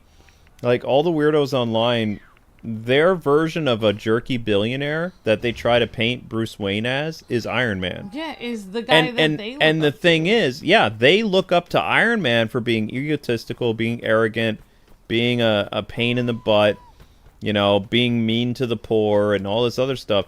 And then the billionaire that's actually like, you know, contributing money to his community, building hospitals, helping the poor, making sure people like in his city have work and jobs, and you know the police are funded, all this other stuff. They're so quick to go to the internet. Oh, Batman beats up poor people and he doesn't actually help his community. Whereas like Iron Man is the exact opposite of that. He doesn't do anything. It's all for show. It's all, you know, whatever. Batman literally cares. Bruce Wayne cares. He does all these things. And the internet always, you know, basically is saying that Batman is Iron Man when he's not. He's the exact opposite. But because he's in a scary costume and he's not a Marvel character, the left immediately hate Batman. Yeah. And say that he's a crazy guy that is a rich white billionaire who beats up poor people with mental illness. Yeah, but Iron Man couldn't even go into those bad neighborhoods because he has a huge gun on his chest, so he couldn't even... Batman can go into those alleyways and help people that are getting robbed. Like, Iron Man couldn't do that anyway. I don't think I've ever seen Iron Man stop a purse snatcher. I don't think so. He deals with more like supervillain threats than he does like, you know. Yeah, it just goes to show, like, as they say, like, the kind of person you really are is what you do when nobody's looking. And that's like how DC characters, a lot of things they do is not for people to look at them. They're just doing it. That's just who they are. Yep. They're just helping people. If you want the best thing that you can do without reading comic books today, if you want to become a super fan of Batman and understand everything about him that makes him a good role model, like even as a fictional character, watch Batman the Animated Series.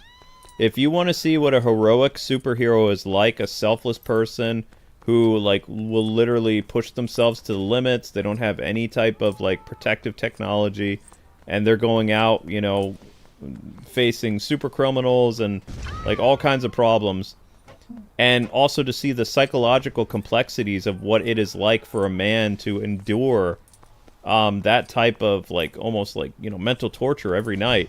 The animated series is your perfect like stepping stone into the world of DC superheroes that was once like that. And then you can graduate from that and you can watch Superman the animated series and understand Superman in ways that you will never understand reading the comics. Because the comics, unfortunately, is tainted material. Comics today is nowhere near where comics used to be. If you want the really heroic stories and to see those characters in the way that they're supposed to be, you have to go back and watch the stuff from the 90s. Because that stuff will forever be untouched, and that right there was the pinnacle for both Batman and Superman to show what not just heroism was, but also what it means to be a hero. You will not find any of that in today's Batman or Superman comics. Like, maybe from like 10 years ago, maybe 15 years ago. But most of the stuff that is written today is all slop. It's not good.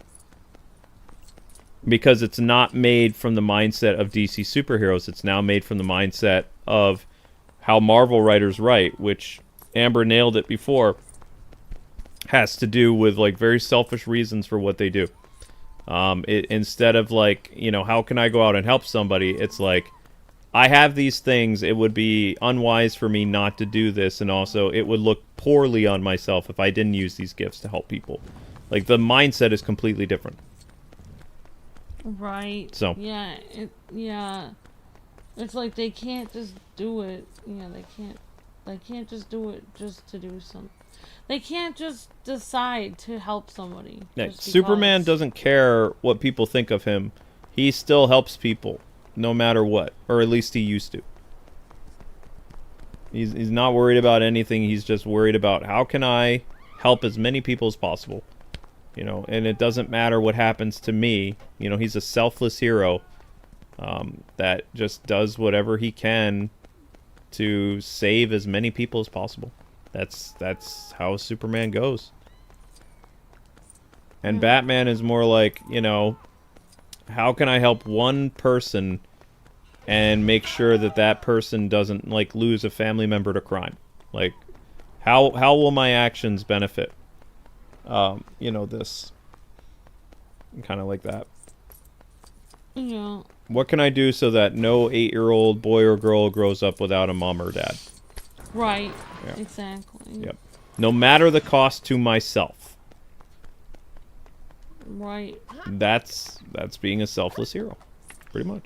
Right. That's what I really liked. It was one of the things I liked about Hawk Girl in the Justice League. Mm-hmm.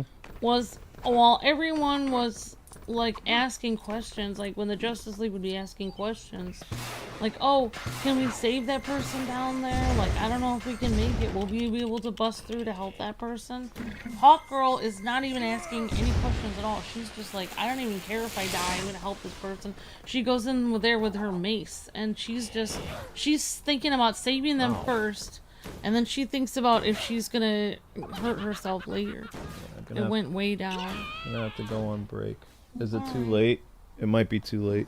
To go on break? Yeah, I'm gonna have to. Sorry. I'm gonna have to make a short. We're like under 800 views.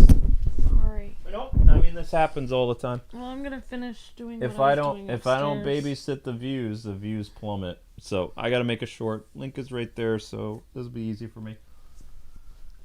All right, guys. In the meantime, if you could run the shorts playlist, that would be a big help. I gotta make a short like ASAP, or the channel's gonna plummet.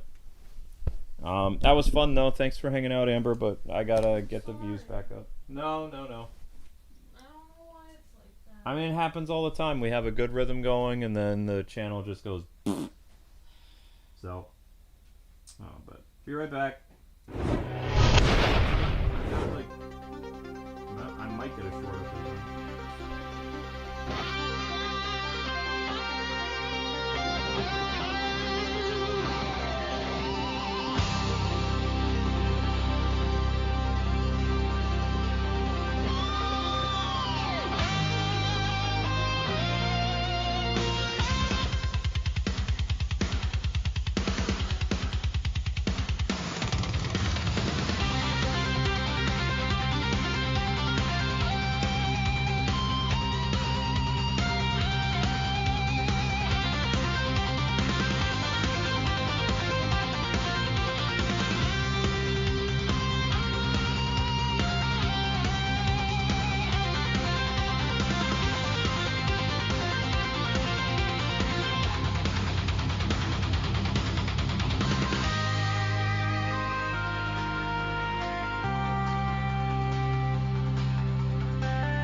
Alrighty, I'm back. Sorry about that, guys. The short went up.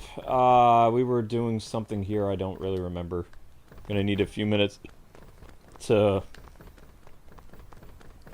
I can't even tell you the conversation we were having a little bit. Yes, Link really hit me. Unlike my...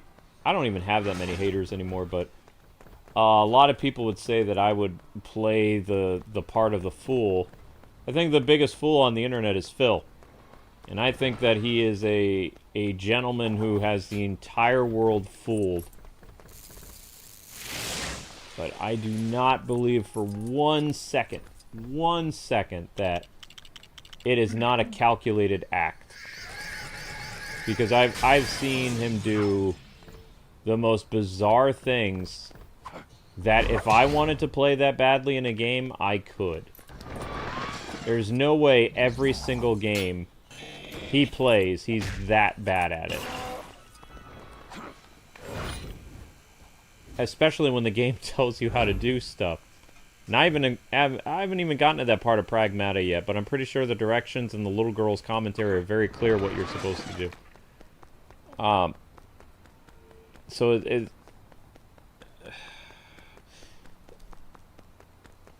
like he makes people that actually have like learning disabilities like ADD and they're on the spectrum or whatever, like they're frickin' Einsteins, and supposedly he has no cognitive issues whatsoever. He's just a normal guy. I don't buy it. I think it's all... I've known weird actors in my day in gaming. I knew Ultra Echo, I knew Chris Bores. I really think that this is just like one of those new age YouTube, pretending to be stupid to get views type of thing. It's too... I've known gamers, let me put it this way. I've known gamers that are bad at games, and then they're pretty good at other games. I've never met a gamer that every game they play, they're bad at.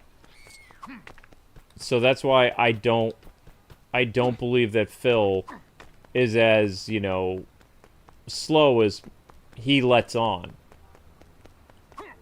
And I think he's one of, like, probably the biggest actors that YouTube has ever seen. I think he's more of an actor than Lonely Girl. I think half the stuff he does is all an act for attention. I don't think he's a nice guy in real life, but I think that he's an actor.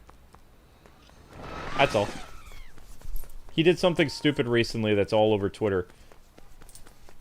And it's not possible, because here's the thing. If somebody is really that bad at something, people don't tend to watch you. I get people a lot of times say I'm like really bad at certain games. And they don't watch me play it because they're like, you're not very good at this, you're not reading the directions, blah, blah, blah, blah, blah. I get that. But at least I put in the effort, I try, and I do better, right? I attempt it. Over time, I struggle, but, struggling is a part of gaming.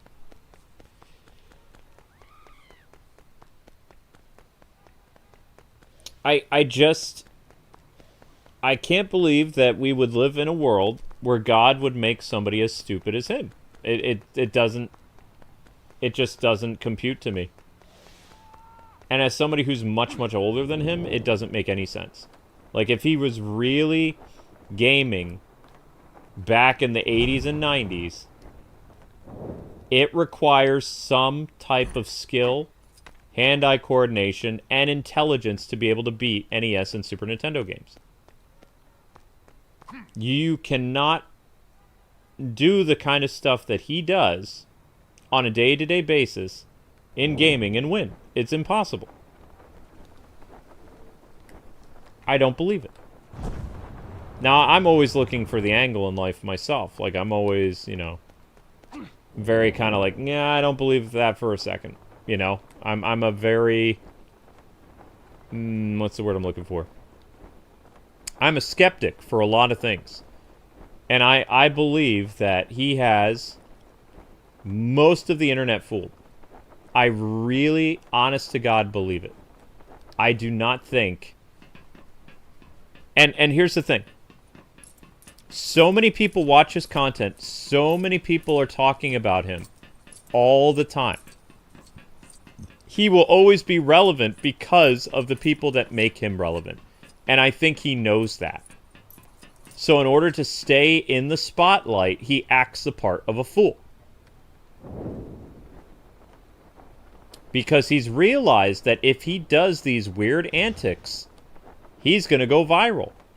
And he won't necessarily go viral on his channel, but people are going to make clips of him. And he's going to stay in the mindset of people.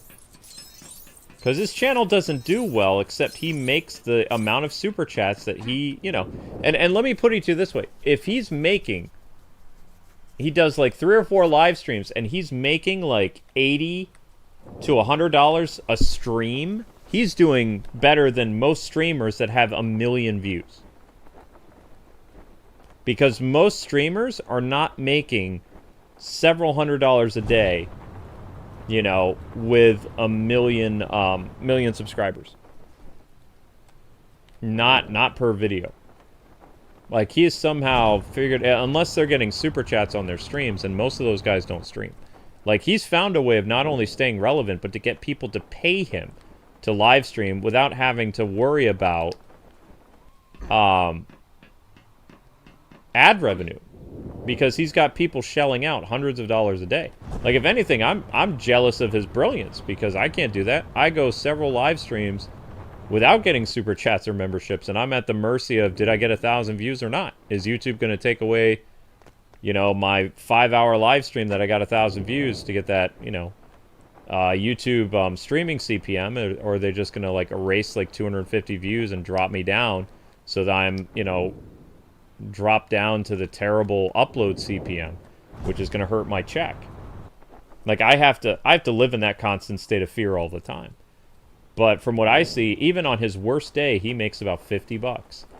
On his worst day, and he complains about it. He's like, oh, we only got $50 of support. It's like, fool, you got $50 of support. That's all you need for the whole day, sucker. It's like, what are you talking about? I get $30 on one live stream and then like 25 on the next. That's a good day. It's like, okay, that's pretty good. You know? So I got all Mr. T for a second. What are you talking about, fool? You got $80 on one stream. Be quiet, fool. Mr. T don't like the fool, don't like the clown. Clown bother Mr. T, sucker. Playing everybody for a patsy, thinking you're an idiot. The only people the idiot are the people watching you, fool. Because they keep giving you money out of their wallet. Yeah, Mr. T don't play that game. Mr. T see the fool doing his stuff, doing his clown act, and all these people shelling money so he can act the part of the fool. He's like Murdoch. Except less annoying than Murdoch, somehow. But yeah, no, I don't, I'm calling foul. I don't believe it. I've known plenty of YouTube channel actors that were gamers. Tourists that pretended to be gamers over the years, and eventually they left the platform, but they played the part of a gamer very well. They did their homework and, you know, but they were in it for the money, obviously. So you can't tell me that he's not making enough for him to still be relevant, because he's always here. Every new game, the man goes viral for being stupid. And I'm telling you, that takes some type of skill.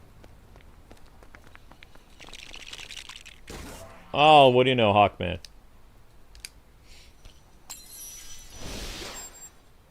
No, Murdoch from, Howling Mad Murdoch was from... Think of Jim Carrey meets Robin Williams as your helicopter pilot in the Army. Would you like to ride with Jim Carrey as your helicopter pilot doing an important military mission? Who's also kind of like Launchpad McQuack, who crashes every air vehicle he ever flies? I'm starting to wonder, did DuckTales get Launchpad's personality traits from Murdoch from the A-Team? That'd be something to ask Disney. How did you come up with Launchpad for DuckTales? He's a pilot. He crashes everything he flies. He wears a black leather jacket. He has pilot goggles. And he wears khaki pants. Sounds like Murdoch to me. Let me describe Murdoch for you. Goofy look on his face. Baseball hat that's kind of crooked with pilot goggles. Black, brown leather jacket. Khaki pants. And brown boots. And he can fly planes and helicopters. And he crashes them all the time. He even says happy landings. And, you know. He does weird impressions like Jim Carrey and like all those other guys. Like, he did impressions and he acted crazy, and he was a funny character on the A-Team, but he's pretty much Launchpad McQuack. And DuckTales, I believe DuckTales came out in 1988. A-Team came out in 1983 or 4. I don't know. I think we've solved Launchpad's origin.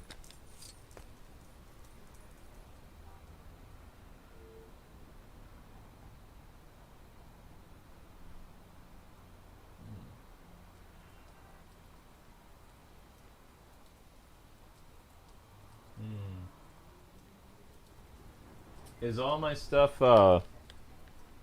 is all my stuff packed up? No.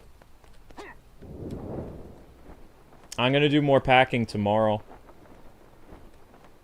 Amber's doing some packing tonight. We're a team. So if I don't do something, Amber's packing like upstairs stuff right now. She's packing clothes.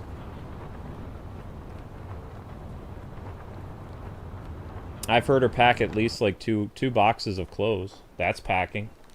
I did yesterday. I did 6 boxes, and the day before I did 9.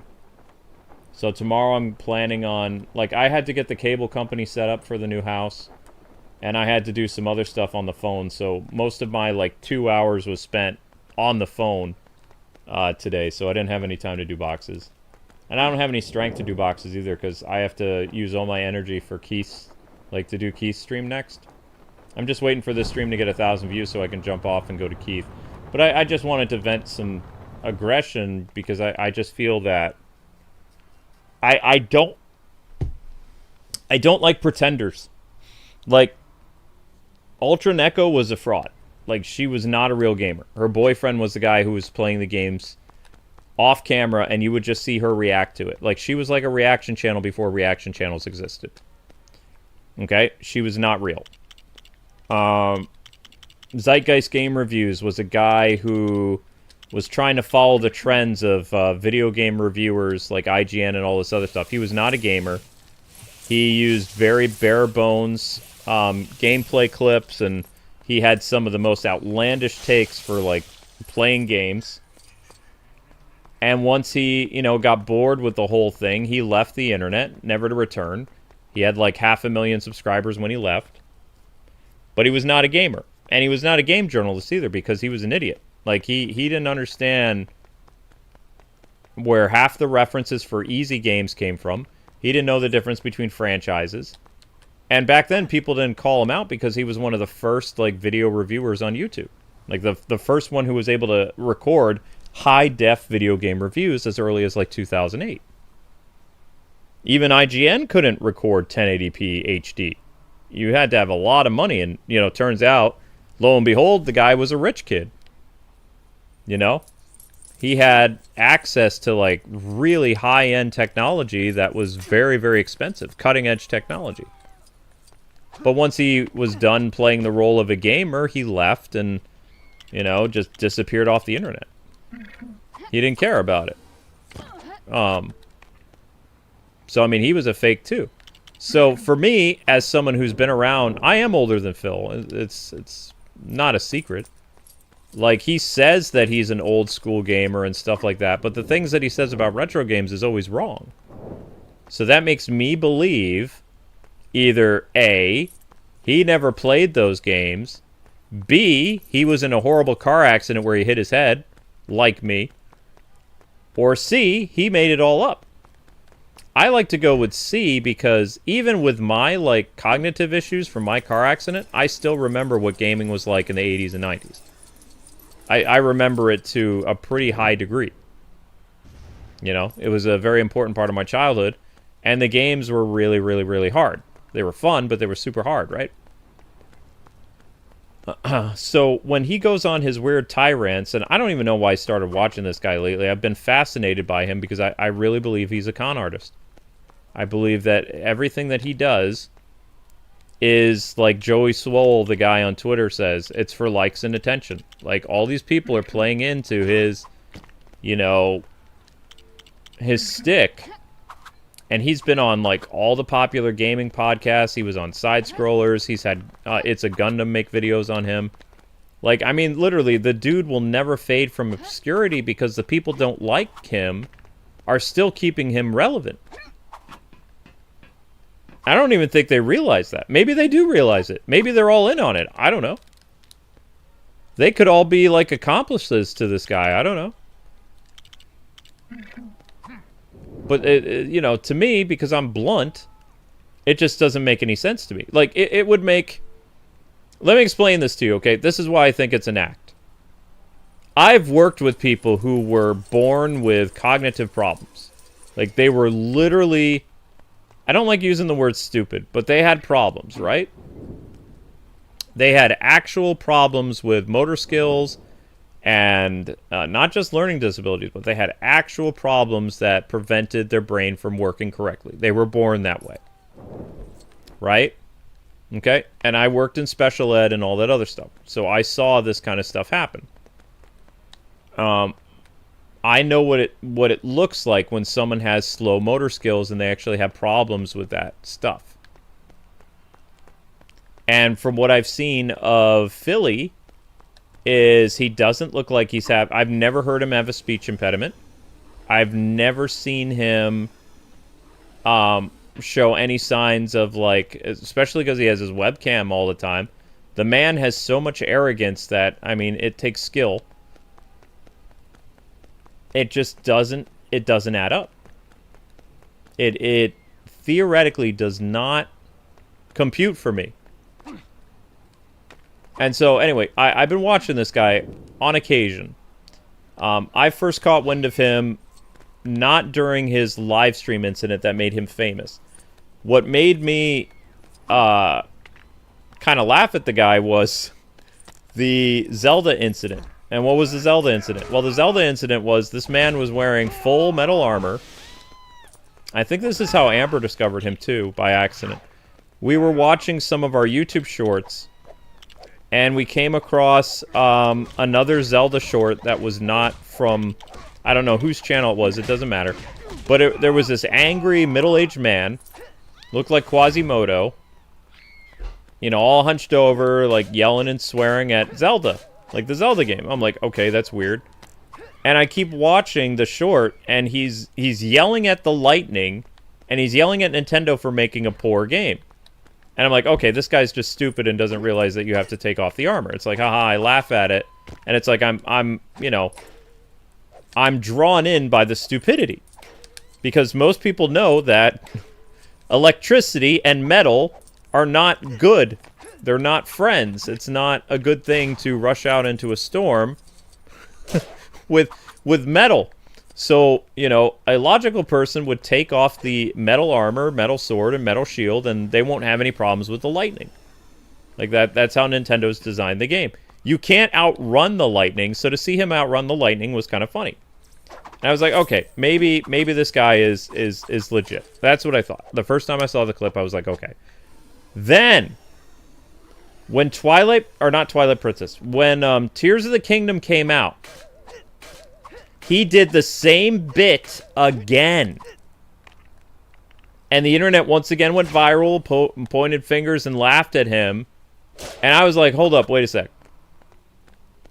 You're telling me that this guy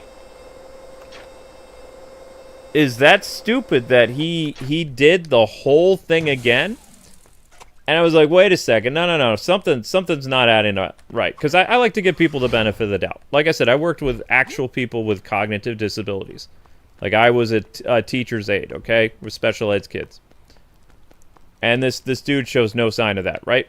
Anyway, I watched the clip again from Tears of the Kingdom, and I compared it to his Breath of the Wild clip.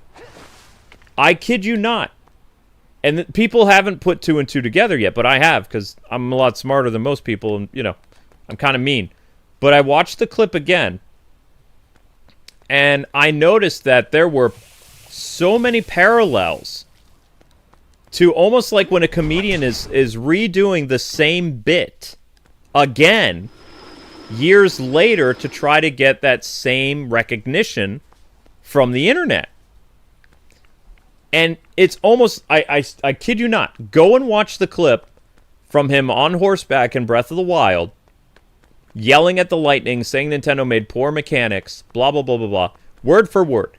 Then watch the Tears of the Kingdom running from lightning on a different colored horse with almost the exact same mannerisms and, like, you know, statement. Again.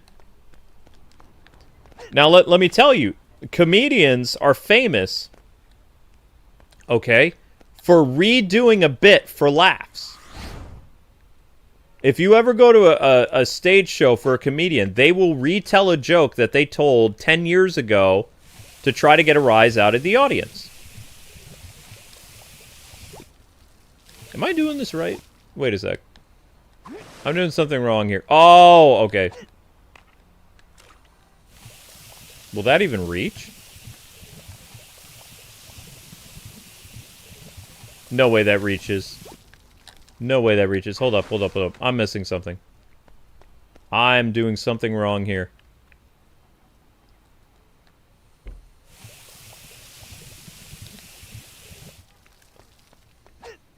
Yeah, see, that's ice. Anyway, so my reasoning is he's just redoing things that he knows that he can get attention from. Like, it's almost like he's smart enough that he's studying his past viral things and he's recreating them in order to get people to come to his brand of content. And so I honestly believe that the dude is, like, playing everybody for a patsy, making the entire internet think that he's an idiot when he's probably a lot smarter than people, like, let on. That's all I'm saying. Like, I don't personally like the guy. I don't think he's a great content creator or anything like that. But, you know, I think that's the whole fascination of him, is because people honestly believe he's really that way.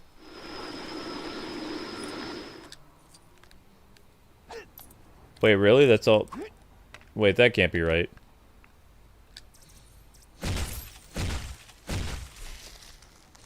The entire time you just... Well, what did you need the water for? Never mind. See, I do stupid stuff sometimes, but, you know, that's a learning disability thing. You can tell. Like, sometimes, like, simple puzzles just kind of elude me because I'm like, that doesn't make any sense. And then it's like, oh, okay, I recognize that. But when you're playing a character, did he ever, in his Breath of the Wild series, did he ever realize or make an announcement that, oh, I should have just taken off my armor and stuff in the lightning when it strike me? Like, he still did the whole thing where he had the lightning chase after him, right? Where he tried to outrun the lightning wearing metal.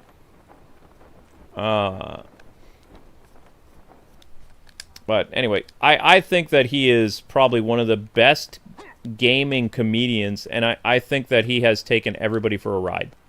I think everybody's... If I actually sat down with It's a Gundam, I think I could actually make him see the light of day and realize that Phil is the biggest con artist on YouTube. And everyone is helping him, like, stay relevant. Like, that's... I would love to sit down with It's a Gundam and just, like, chat with him, because I think that I could get him to be like, hey, wait a minute. Because, I mean, he has a stockpile of, like... He's made an entire YouTube channel off this guy, in a way. You know, he's done it so many times that I wonder if people have even really considered, you know, what I'm suggesting. And what you can do is you can take that same thing. And again, I thought this was a different guy, because recently with GoldenEye, you had somebody who posted, like, clips of playing GoldenEye badly. And when I mean badly, like, literally, I've never seen in my life somebody die on the first level, the tutorial of GoldenEye. And let me explain to you why that's almost impossible. For one, the bad guys have terrible aim. That actually you have to position your character in the first level to get hit by the bullets. Now, I can't say this for certain because I could only watch the clip once or twice because it's total cringe.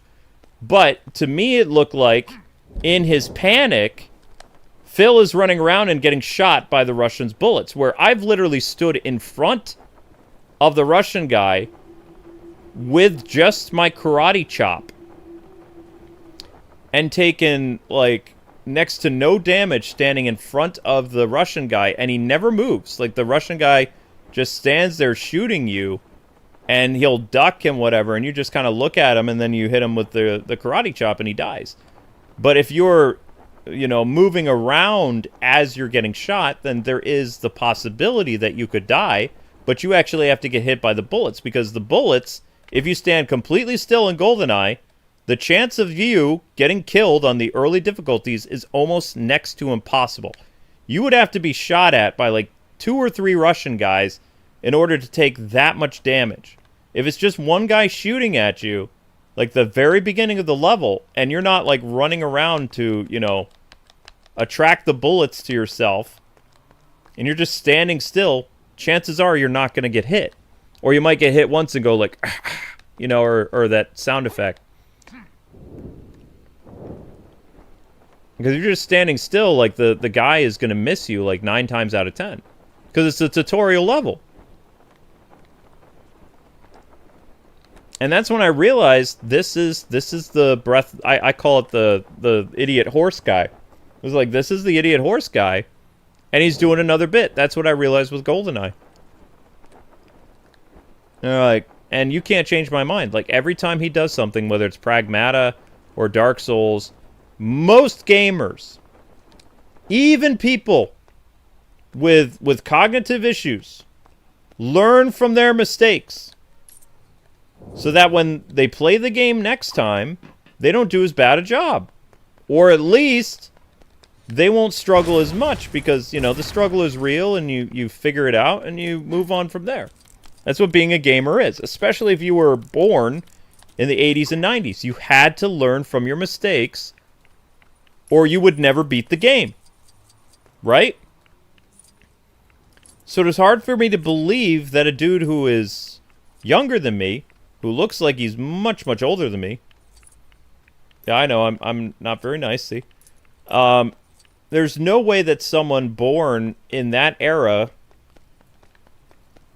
would be able to game that badly, because for one, back in the day, like, we would have, like, tore that guy up.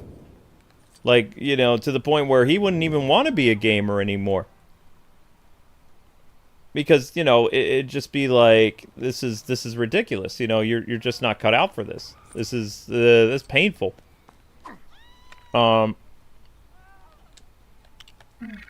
So yeah, like I don't believe it for 1 second that all the things I've seen, and I've watched dozens of clips over the past, I don't know, month or two, because to me it's just hilarious, because it's like every game he plays, he's the worst at it, and it doesn't make any sense. Either he is the dumbest person in the world, or he's the smartest. I don't know. I can't figure it out. I really, and I was one of those people that used to think that Lost Girl was actually a real person, and she was an actress. You know, so that's why I look at this another way. It's like, wait a second. I've known several YouTube actors that made YouTube channels acting like they were real people. And they were actors. So maybe, just maybe, we're witnessing one of the biggest actors on YouTube without even realizing it. Because it's actually very difficult to go viral on YouTube. Especially with a struggling channel. It is next to impossible. Lightning does not strike the same way over and over again. Not for a struggling channel. And his channel, like, in terms of his analytics, way worse than KwingsLetsPlays. Like, he's performing at, like, 45% worse than we are on a day-to-day basis. And yet he goes viral all the time. It doesn't make any sense.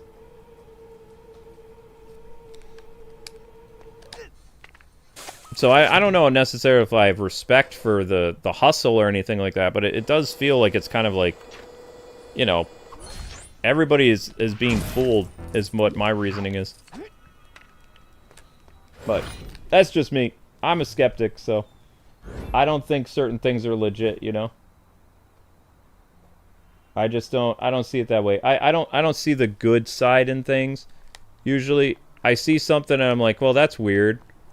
Kind of like a glitch in the Matrix thing. You witness something and you're like, huh. Okay, that's kind of funny.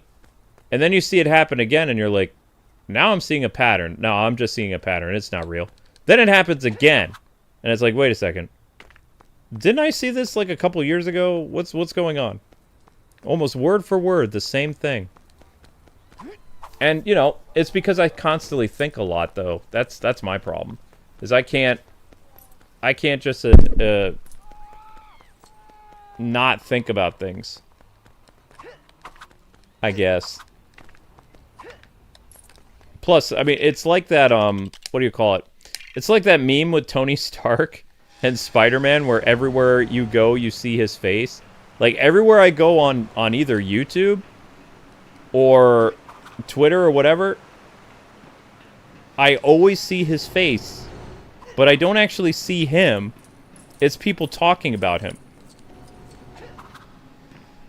And it's just weird to me. You know? It is. It is. It is kind of weird.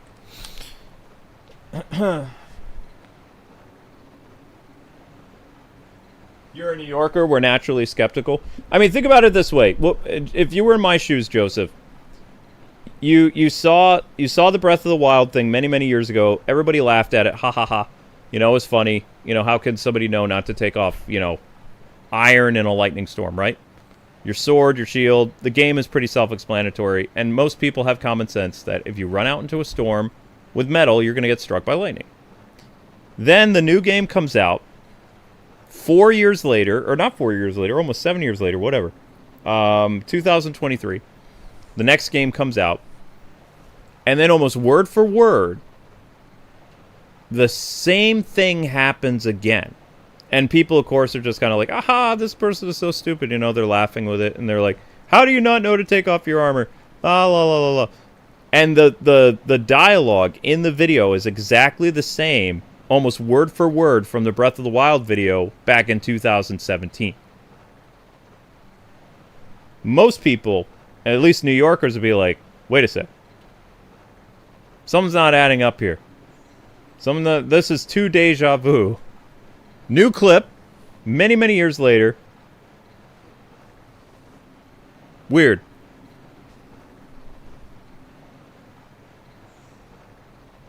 I've heard of Megan Fox. I know who she is.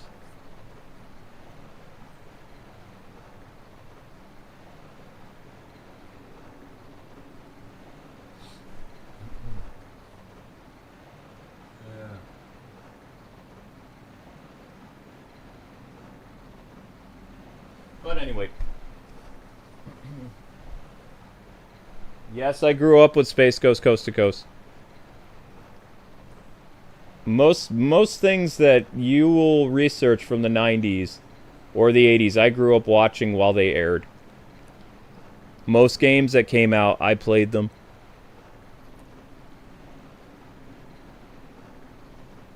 There are a few I didn't, though, but played most of them.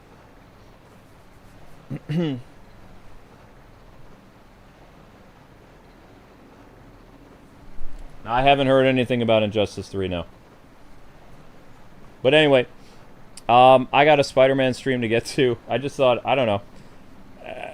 I thought I would share that with you guys because it's weird to me because, you know, I'm seeing it happen again. Where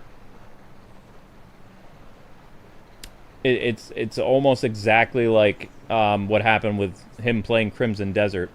And now it's having almost the same type of, like, he has a very low repertoire of words that he uses. And his complaints with Pragmata are very similar to the complaints that he had with Crimson Desert. It's a different game, but it's the same comedic routine. Like almost like a comedian repeating the same joke but changing the execution just a little bit. Like, so people don't really catch on as well if they're not looking for, you know, those connective dots or whatever you want to call it.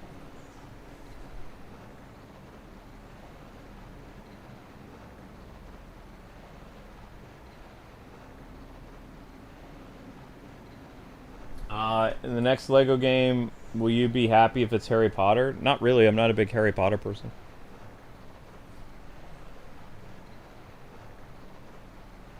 Yeah, I don't know, Joseph. I still say dude's a con, but that's me. You know, I'm just a small cog in the YouTube gamers thing, but I don't believe for 1 second, like, if I didn't see a consistent pattern Like, if there was, like, inconsistencies, with, like, okay, yeah, this is completely different than this new game, and this new game, and this new game. The same problems, the same joke is being repeated in these clips, but the only thing that's changing is the game. If you were to somehow match up all the clips of Crimson Desert, Pragmata, and Resident Evil 9 this year, and just take the sound from one of those clips, it would match almost identical to the problems that the person is quote-unquote having playing the game. And you would be amazed to see that. You'd be like, wait a sec. This is the same joke, but it's a different game. The same complaints, the same problems, the same type of, like, shooting problems, because all three games have, like, you know, shooting mechanics, except, you know, in Crimson Desert use a bow and arrow, Resident Evil and Pragmata use guns. But you know what you know where I'm going. So,